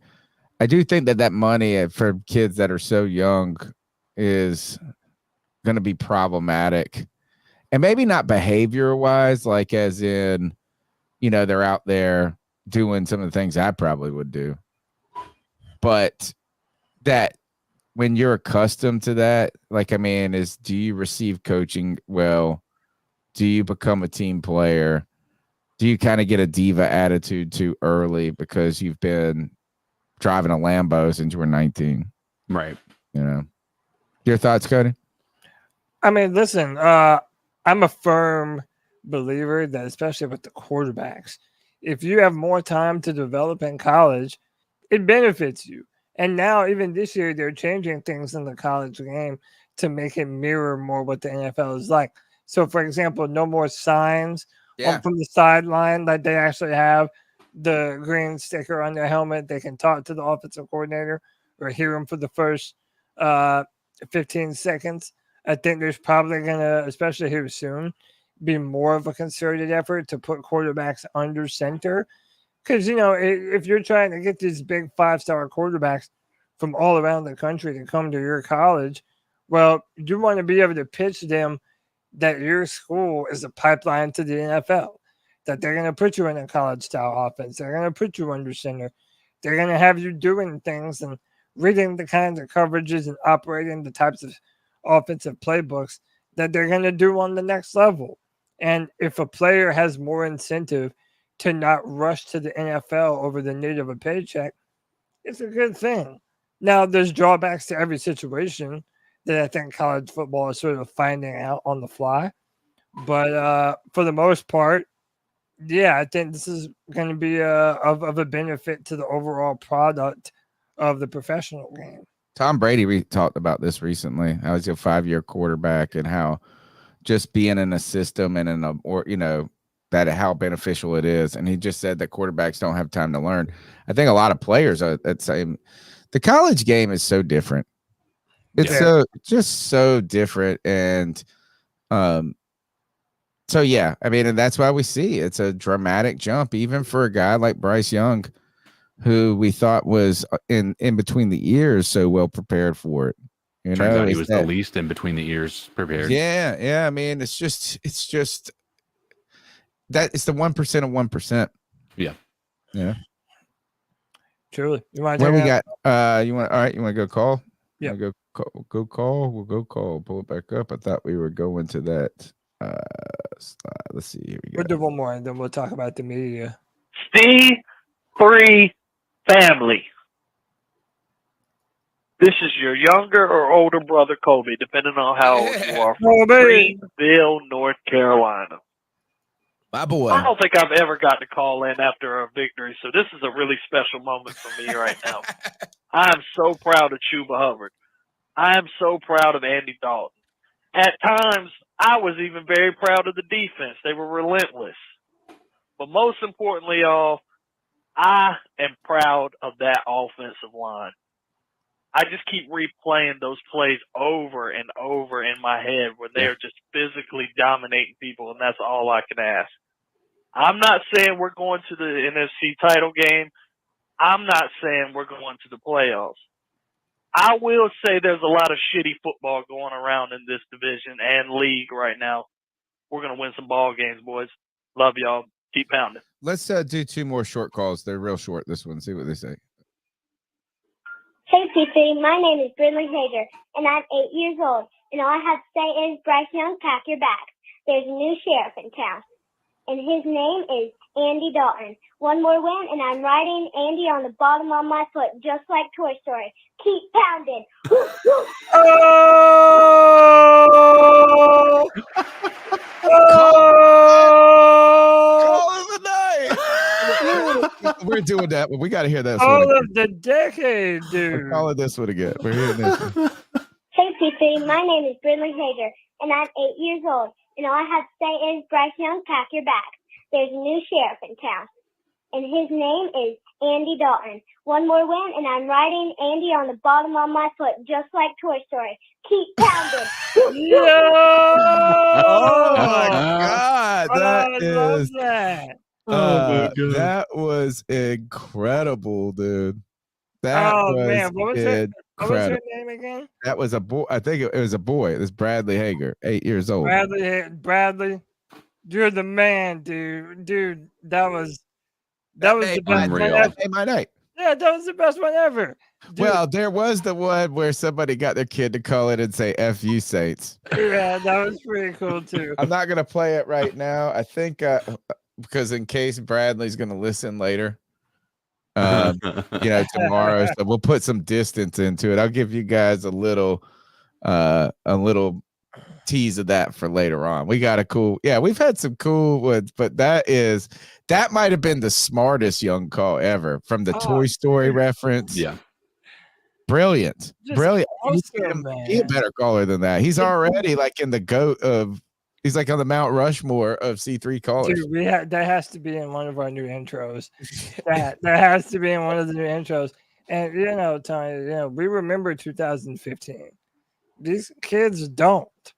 So he was not even alive. No, they need moments like this to show them what Panther football can really be about, man. God, that's Bradley, man. Can't tell me we don't have the best community. We have the best. Can't tell me. The best. Dude, that kid is going to be a podcast host one day. Oh, dude. We need to have him on the free for all. All right. We'll go to what you wanted. We'll put up what you next. I'm not following that call with another call. We're going. Yeah, how could we?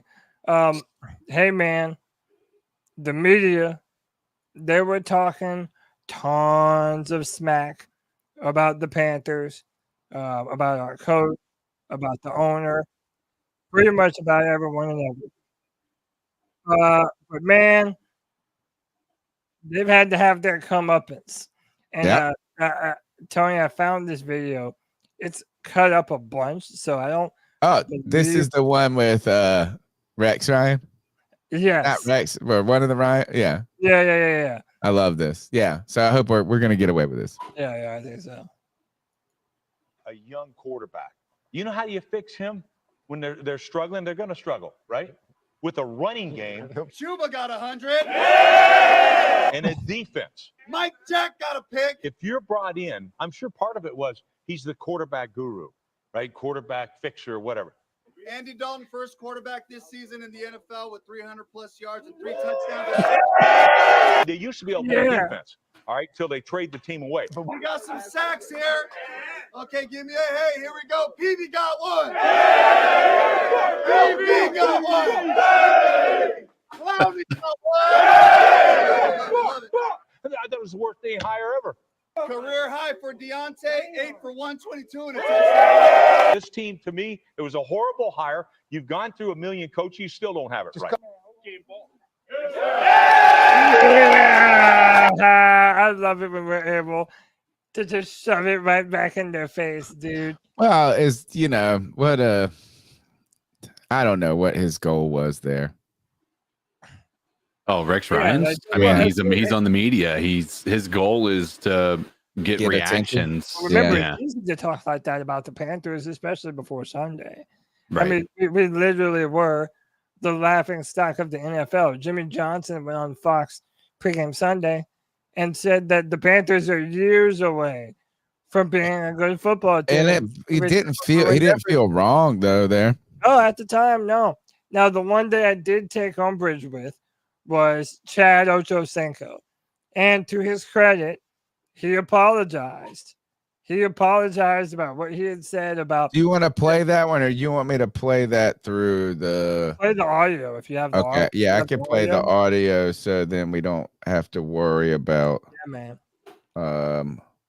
Because I remember when he said it at the time, I was like, bro, just the disrespect that the Panthers, not only this team, but the organization was receiving, and also the players, man.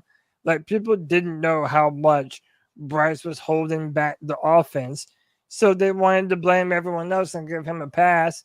And this Sunday showed that's not the case at all. Yeah. But kudos to him, he did apologize, though. So find it. I also want to say this much. I know we've been saying that Tepper is like getting a bad rap with this stuff. It's so weird how I'm all of a sudden like defensive of Tepper. Like, I'm just like, at this point in time, I almost like anytime someone wants to talk, I'm like, I think you're really overreacting to what Tepper has done. Like, yes, there's bad moves and stuff like that, but it's just weird when you hear people in the media talking like that. I'm like, it's sort of like, you know, it's sort of like when you have a family member who people are talking trash about. Your reaction isn't you're wrong. It's, you know, nobody can talk about them but me. Right. I feel like, yeah, we're allowed to talk junk about him because we're a part of the family. Right. I do think and I think it was you and Cody, but I do think there is some merit to the idea that criticism is going to be a scapegoat criticism for a long time. So here's Chad Ochocinco. By the way, with Instagram fucker. Well, whatever. But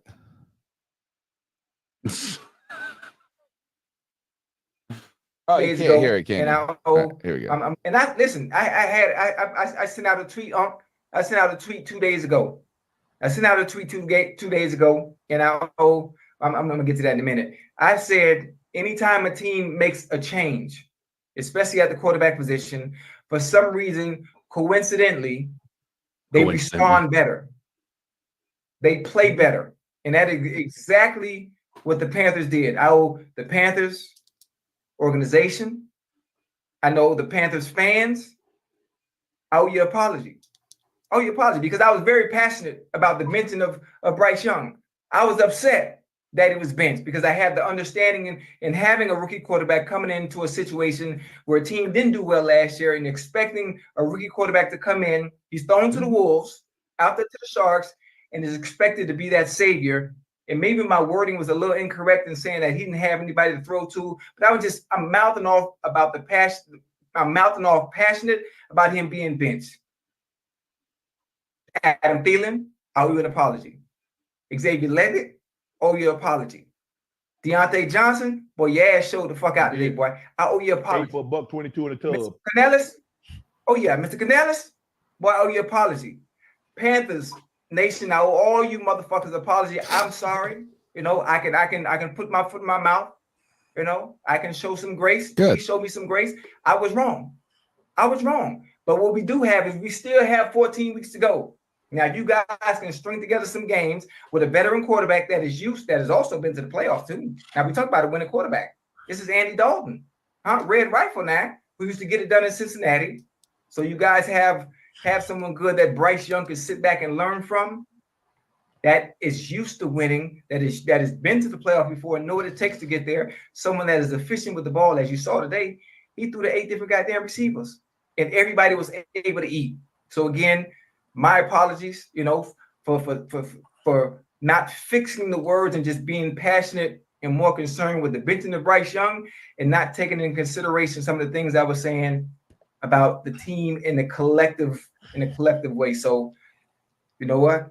Y'all keep on pounding. I've always liked. I do too. I've always been a fan of Ocho. I've always liked Ocho. Ocho's the home. I sent out a tweet 2 days ago. Stop playing. And by the way, at least in today's social media age where everybody just wants to be right for clicks, the fact that he did give an apology and say, hey, man, I'm fucked up. And dude, now he's on Twitter talking about we're going to win and referring to the Panthers. So now it kind of seems like we've turned him into a bit of a Panther fan. I will say this. Now, I don't know about y'all, but I'm not a big country music fan. It's just not really my jam. Okay. I hate country. I can't get into it. Luke Combs is a very big name, but he also needs to do some apologizing to Dave Canales because he was a big time doubter of Dave and what he would do. And he went on Pat McAfee's show talking about who was the guy. Tampa was ranked whatever in passing attempts or some bullshit. I don't know the dude. I don't listen to the music, but put some respect on the coach of the team that you claim to be a fan of. So, shit. All right, what are we doing now? Oh, can we hear? Can you pull that clip up? I sent it in the. Here, I actually probably can get to it. Just which one? I'm buying it. It's the Ron Rivera clip. I sent it in the DMs earlier. Is this on the news though? Because it'll for sure on local news.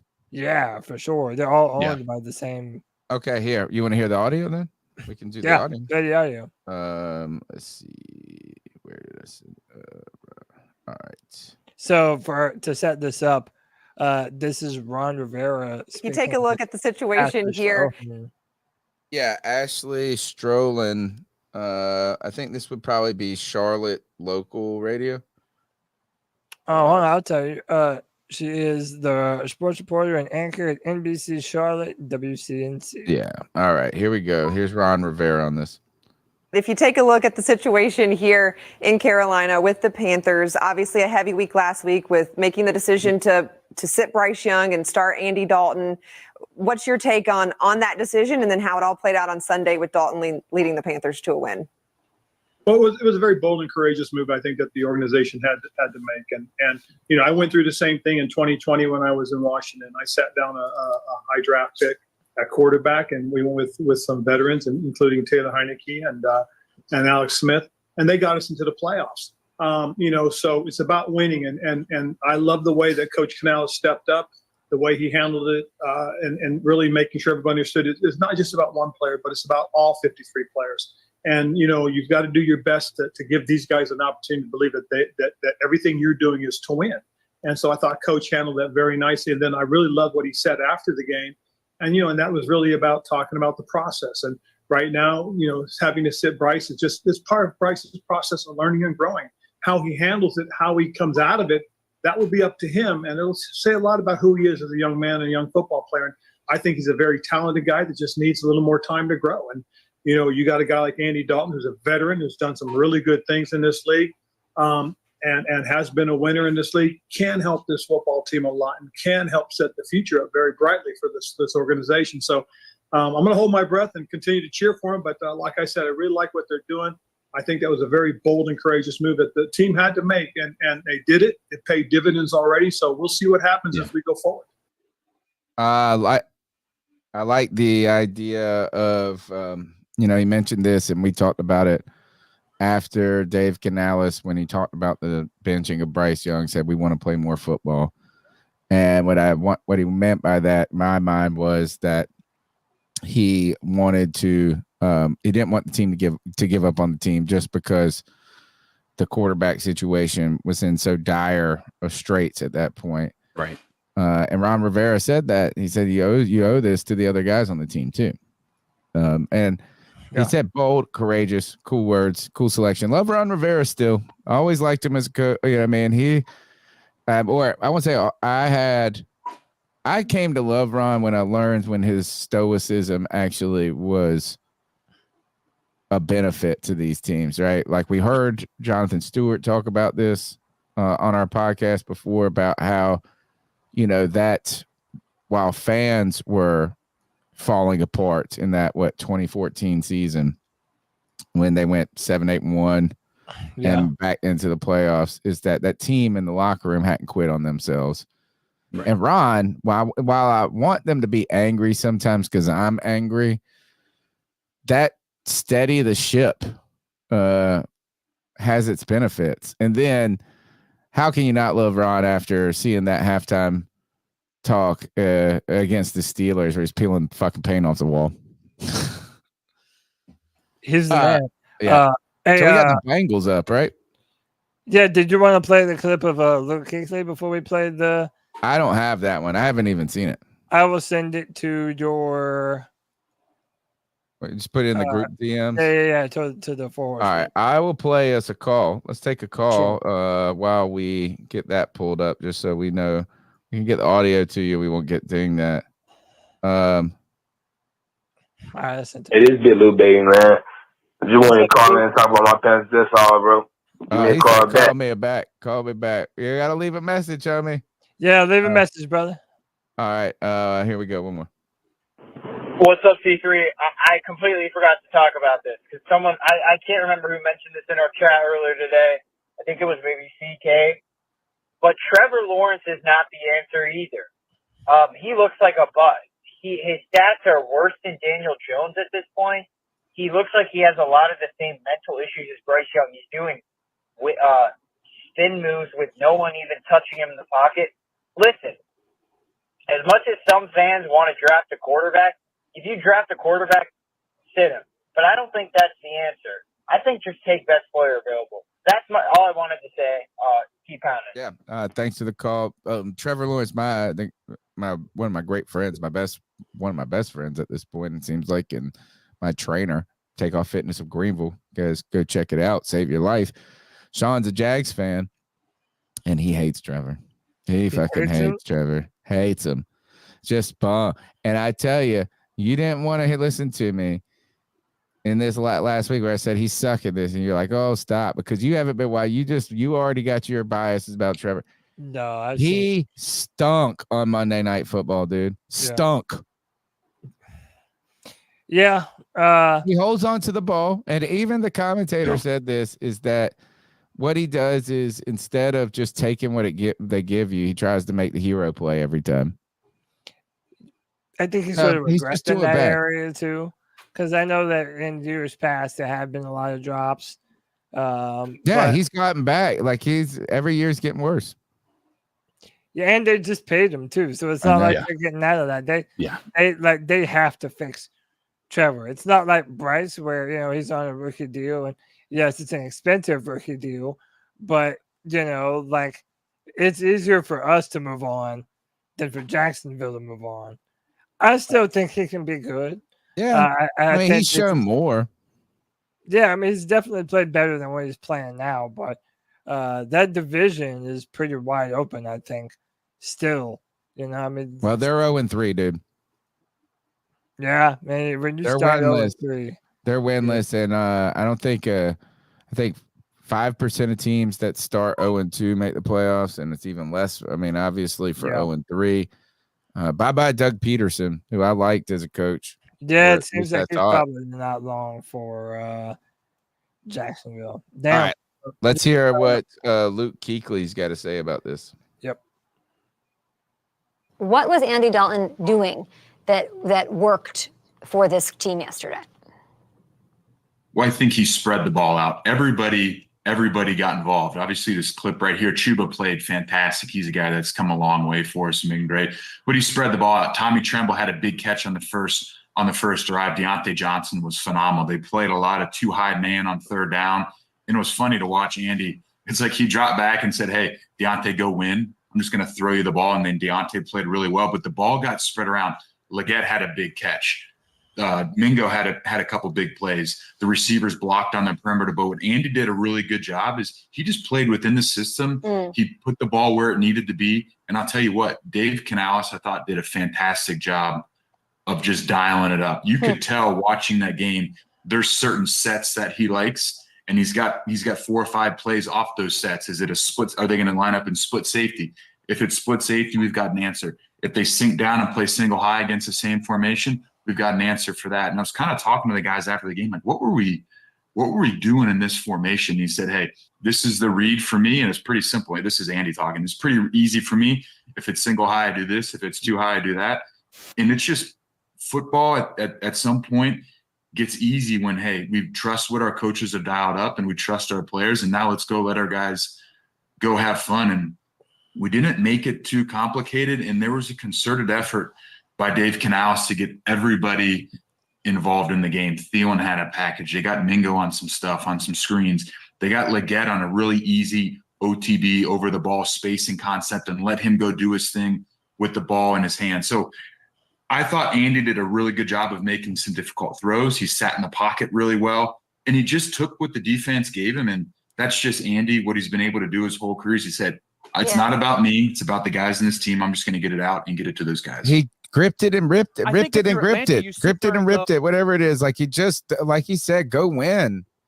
And that, to me, I thought was one of the problems with Bryce. And maybe it was because of vision. Maybe it was the speed of the game. Is just you got to make the throw and trust the read, trust the play call, trust your players. Yeah. All right. No, I love when you hear Panther legends like this break down what we're seeing and what's actually happening and how they're trying to employ him. Yeah, I think that's dope. But listen, let's talk about this matchup this Sunday with the Bengals. Again, this team looks beatable. They don't look crazy. I mean, they've never been a fast starter anyway, right? But by the way, White Chocolate Espresso told me to read his super chat with $2 up. Bryce Young wears fake alligators. Woo! Whatever that means. Have the alligator shoes, I guess. I guess so. I know Burrow doesn't wear fake alligators, but he's been playing like it. Nah, actually, he's had some last 2 weeks. He played well. I think he's put up numbers at least. Yeah, I mean, and he did look good last night. He threw a couple touches to Jamar Chase, but coming into the season, there was a hope the Bengals winning the Super Bowl. But right now, they have their backs against the wall as they sit at an 0-3 record. The Bengals scored 33 points against the Commanders, but it wasn't enough as the defense gave up 38 points. They made Commanders quarterback Jaden Daniels look like a seasoned veteran, allowing him to throw for 234 yards and 2 touchdowns. It was the defense that really let the team down. The offense wasn't a concern, and Joe Burrow had a huge game, completing 29 of 38 passes for 324 yards and 3 touchdowns. Wide receiver Jamar Chase finished with 6 carries for 118 yards and 2 touchdowns, and Chase Brown rushed 7 times for 62 yards. So this Bengals defense, they're giving up a lot, running the football. That's a good recipe for us with Chuba Hubbard. And, they're passing the ball on the Bengals at a high clip as well. To me, this says to me that this is a matchup that the Panthers are poised to take victory of, man. I really think that this team is hurting right now.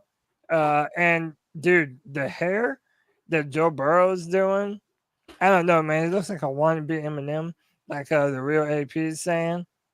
And I'm not feeling it. And I think the real Queen City is here in Charlotte, North Carolina. And it's time to show them what the fuck is up and what time it is. You know what I mean? I like this first reason why whatever this article came from is why the Bengals will beat the Panthers. I like this first reason. I don't like it, but the Panthers have lost 7 of their last 8 games against teams that held a losing record. I thought it was going to be like, oh, you're not doing well. Bengals have won each of their last 4 road games against NFC opponents. The Panthers have failed to cover the spread in each of their last 7 games at Bank of America. Bengals have covered the spread in each of the last 4 games. Bengals have won first half in the last 4 of their last Sunday road games. I know that offense put numbers up towards the end, but they were playing from behind. And, that's going to put the passing numbers up.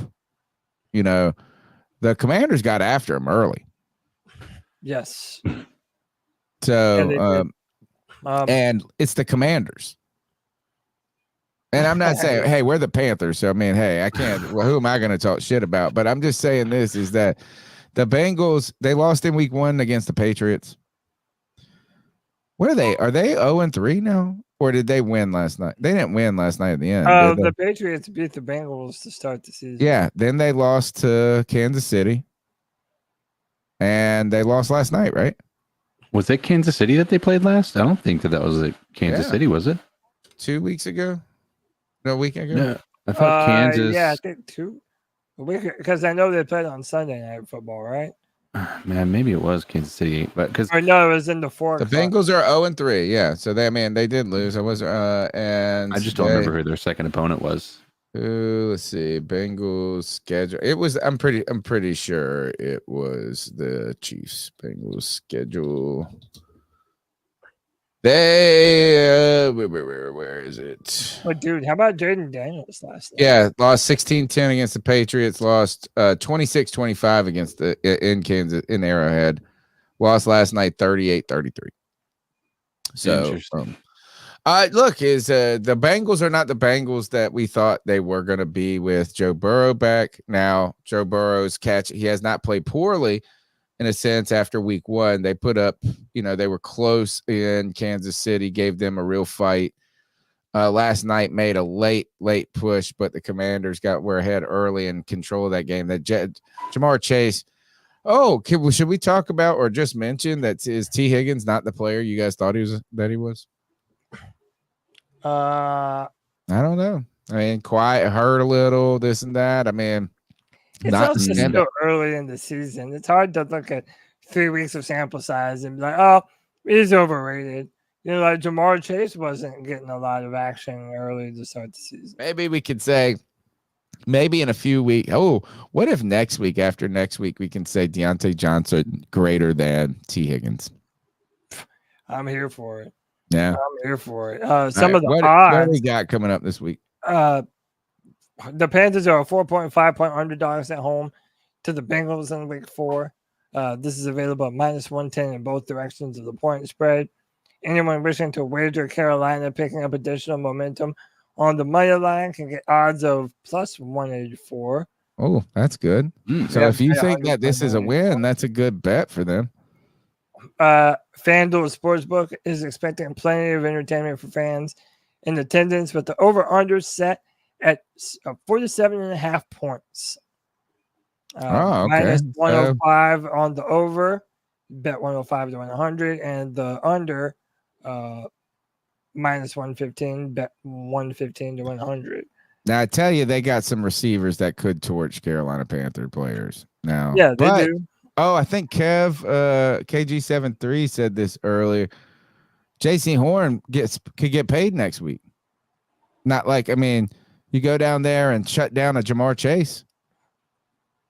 Yeah, that's a good point, man. This is a big time matchup for JC and Mike Jackson. JC and Mike Jackson have an opportunity to do something impressive. Look at this. Wager 100 for the Panthers winning the division. Somebody already did that. They placed that on the 8th before that was before the week 3. So now they could just pull out $426 now. They should do it right now. Man, I should have done that. Now, win the division, they get 12,000. How can you not? I mean, one game out. Dude, you sit there going, that 12 G's, that's crazy. What some odds that were. But dude, that's it just shows you what a difference one Sunday will make for the trajectory of a team. Yeah. All right. Should we do a picks real quick for this game? Let's do it. I'm picking the Panthers. I'm into it. Let's do the NFC South. I'm picking the Panthers in this game. I want some momentum. I want Andy Dalton Andy Dalton revenge game. Now, I am a little worried about the receiver core against our secondary, but I'm hoping that the Panthers can slow these suckers down, get Chuba the ball, maybe keep it under. Maybe you can pull out a 24-23 win for the Carolina Panthers. 23-24? 20, yeah, we win by 1, 24-23 Panthers. All right. CK, what say you, man?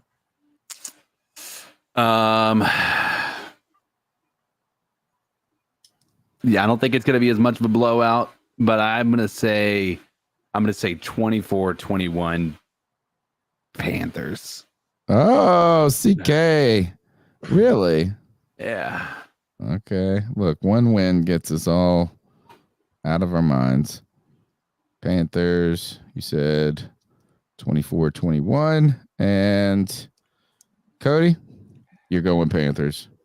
37-24, baby. Holy cow. Let's go. We're about to turn the fuck up on these Bengals. They don't want smoke. The real Queen City's here in Charlotte. Keep pounding, baby. What's up? Let's see. What do we got? Week 4 schedule is. Who do the Saints got? I think they might be playing the Bucks. Let's see. Week 4. Who do we got? Packers. Who the hell? Saints Falcons. Saints at Falcons.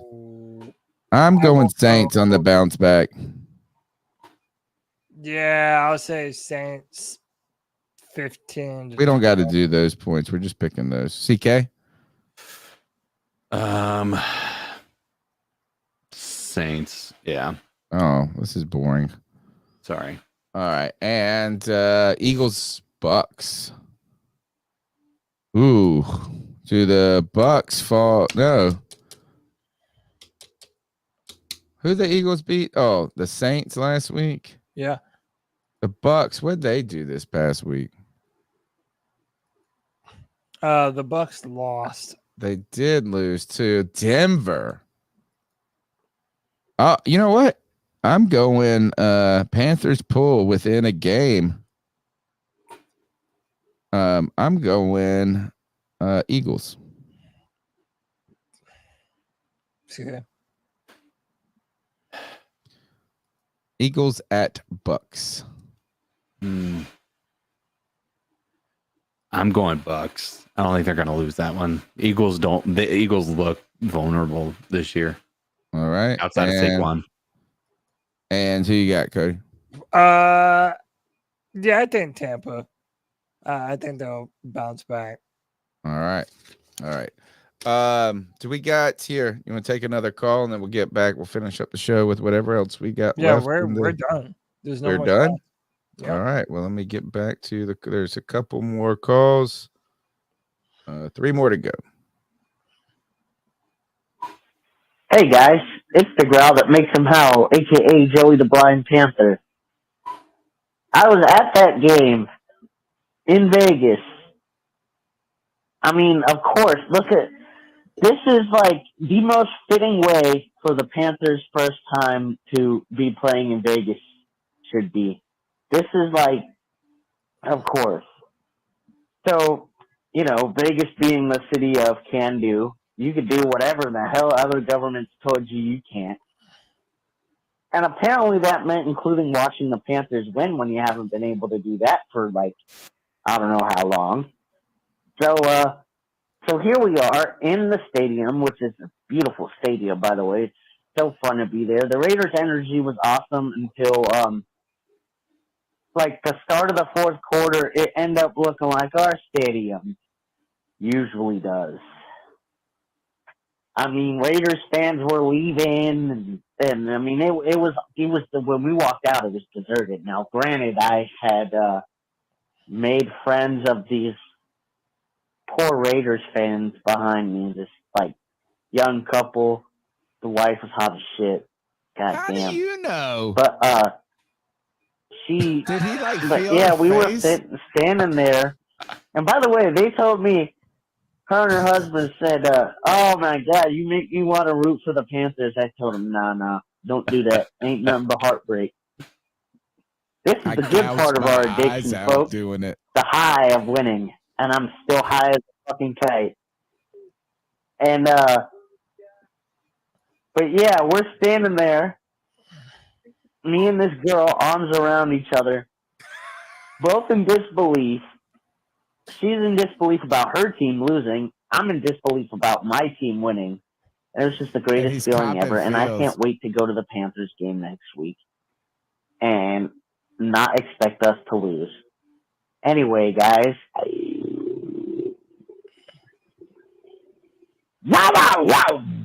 Yeah. Boy, what a dog. Dude, He's a He's so sly.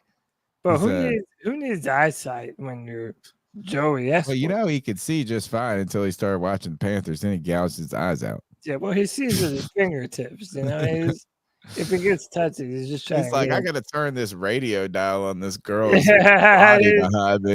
he's just trying to know what her face looks like. That's Yeah, and her face being her boobs. All right, here we go. Next call. Yo, what's good, C3? It's your boy JD. Also, What up, son, JD? Black Son will come. Hey, this past game Sunday, man, yo, that had me hyped as hell. Like trying to keep the expectations realistic, but everything that I saw in that game this past Sunday, the way the defense looked, the way the offense looked, and this is something I don't think a lot of people spoke on. Over the last few years, our defense has played well enough at times throughout the season, like multiple games where they're able to keep the opposing team's offense out of the end zone. No points. Like they give you a quarter, they give you 2 quarters where they hold the opposing team's offense at bay, but our offense couldn't get going and we end up losing those games. This past Sunday, the recipe was there for it all until the ball was kicked off, until Dalton took that snap and the narrative changed. You saw the offense be able to go down. If you saw the offense score in every way that you want your offense to score, we had the big plays, the pass to Thielen. You had the opening drive. That was a march down the field, setting the tone. There's no reason why this shouldn't carry over, or at the very least provide a platform for the offense to leap off of going into the remainder of this season. I said it prior to the season starting. I didn't see us starting off the way that we did. I didn't see Bryce playing the way that he did. And if it wasn't obvious to anybody watching these games, it was clear that Bryce was in his own head. My personal belief is that when he threw that pick, like my personal belief is that when Bryce threw that pick, that's when all the confidence, what little bit of confidence he had left, it went out the window. The moment he did that, he was in his head, and it was obvious week 1, week 2. Like, you can say what you want to about the Saints game. You got to ask and hand it to us. But, yo, if we get competent quarterback play, we could be 2-1 right now. But that's neither here nor there. Moving forward, everything that I saw out of this squad this past Sunday, offensively and defensively, none of it was fluky. Like I said it in the comments, the most fluky thing that happened during that game, in my opinion, was Thielen dropping that third down pass. I think that was in the second half. Like we were already up, and yeah, Thielen dropped the pass that would have converted another third down. I think at that point we would have been like 6 of 10 on our first 10 third downs, and that score could have gotten a hell of a lot worse. There was nothing from that game that didn't look like it. You're not going to get that performance out of that offense again. Like, I mean, the whole conversation. More to go here. Hey, yo, it's me again. Part 2, I guess. I apologize for being very long-winded, very excited. Got a lot of stuff on my head as it pertains to football. My God, like, bro, I'm words cannot properly describe how excited and hopeful I currently am. I genuinely believe that if the Panthers win this Sunday, like I said this in the comments also, and I'm gonna say it again on the Friday free for all. So Cody, hey, it's gonna be lit this Friday, man. But yo, if we win this Sunday, I'm saying that the Panthers are gonna go 8-2 into the bye. They're gonna be 8-2. If we win this Sunday, we're gonna go into the bye 8-2. I really don't feel like if they get the win this Sunday, they're gonna start rolling. If they look good but they lose, 7-3. I'm bugging. Yo, hey man, hey, I appreciate what you guys doing. Greg, my dude, stay strong. I hadn't been locked in with what's going on the podcast, and then I want to say this past weekend show, when I tuned in, that was Tony was talking about it. I'm at a loss for words. I can't convey my condolences properly. All I can think to say is keep your head up, my dude. Prayers with you. Hey, keep pounding, man. Panther family, keep pounding. Great call, bro. Did anybody hear what Cam Newton said about this? It just popped up on my but feed. I Was it also any feel good? like, well, Cam Newton had a similar message to Ocho Cinco, but he also, I believe, said it before the game on Sunday. So Which is what? Well, he said that basically Bryce doesn't have no one, and he compared the tight ends, the O line, the running back, and the defensive players that he had on the team when he was drafted here versus what Bryce had. Again, basically saying Bryce doesn't have no help around him. All right. Well, this was from this. So it was on Bryce Young being benched. This was from 9 hours ago. I thought it would have been on the win. But all right. We got one last segment to get through, and we are out of here, I think. You're listening to the C3 Panthers podcast, brought to you by CarolinaCatChronicles.com, where every Tuesday night we chop up the latest Panthers news and opinions from the fan perspective. We do it with the greatest friends and family and fans that we could ever wish for. And we thank you for your time, attention tonight, and smashing those thumbs up button, for all your donations, for your thoughts and prayers.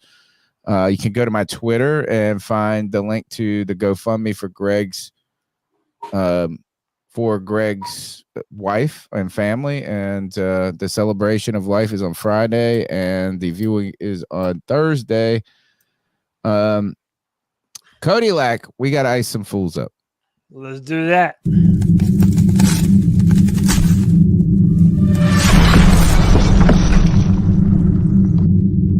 Ice up, son. Ice up. It's the longest running segment on the longest running Panthers podcast. It's where we tell someone to ice up, toughen up to get it together. Everyone is fair game, from little kids in Oklahoma to our family, our friends, our relatives, and people that we just don't like at all. And always a special shout out to watching people almost die on the internet. I'm not going to show any of those videos because I actually almost killed someone today. So my ice up pick, no, literally almost killed somebody today. So I'm going to ice up that. I'll start with that, actually. I don't know if I should even say it. Yeah, probably not. No? Should I not even admit that?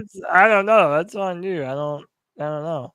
All right. Well, you know what? If you're a passenger on a bicycle, watch where the fuck you're going, dude. And don't run through intersections where there are green lights. Ice up to those people. Thank God that person is not dead. Thank God. Thank God. Really? Ice up. Ice up. ZK, you want to go? Man, I'm all out. I've been so busy this week. I couldn't even begin to try to look for one of these things. Dude, I literally just found this right before the perfect show went live. I mean, before I even play the video, you can kind of look at the general setup and just tell. Oh, you got to put the tailgate down. Yeah, like What just, the like, world? Going from the side. I don't think I think he's not trying to load this. There's no way. I think he's just trying to get over top of it and trying to jump it. I bet she's got a ramp on the other side or something. Watch.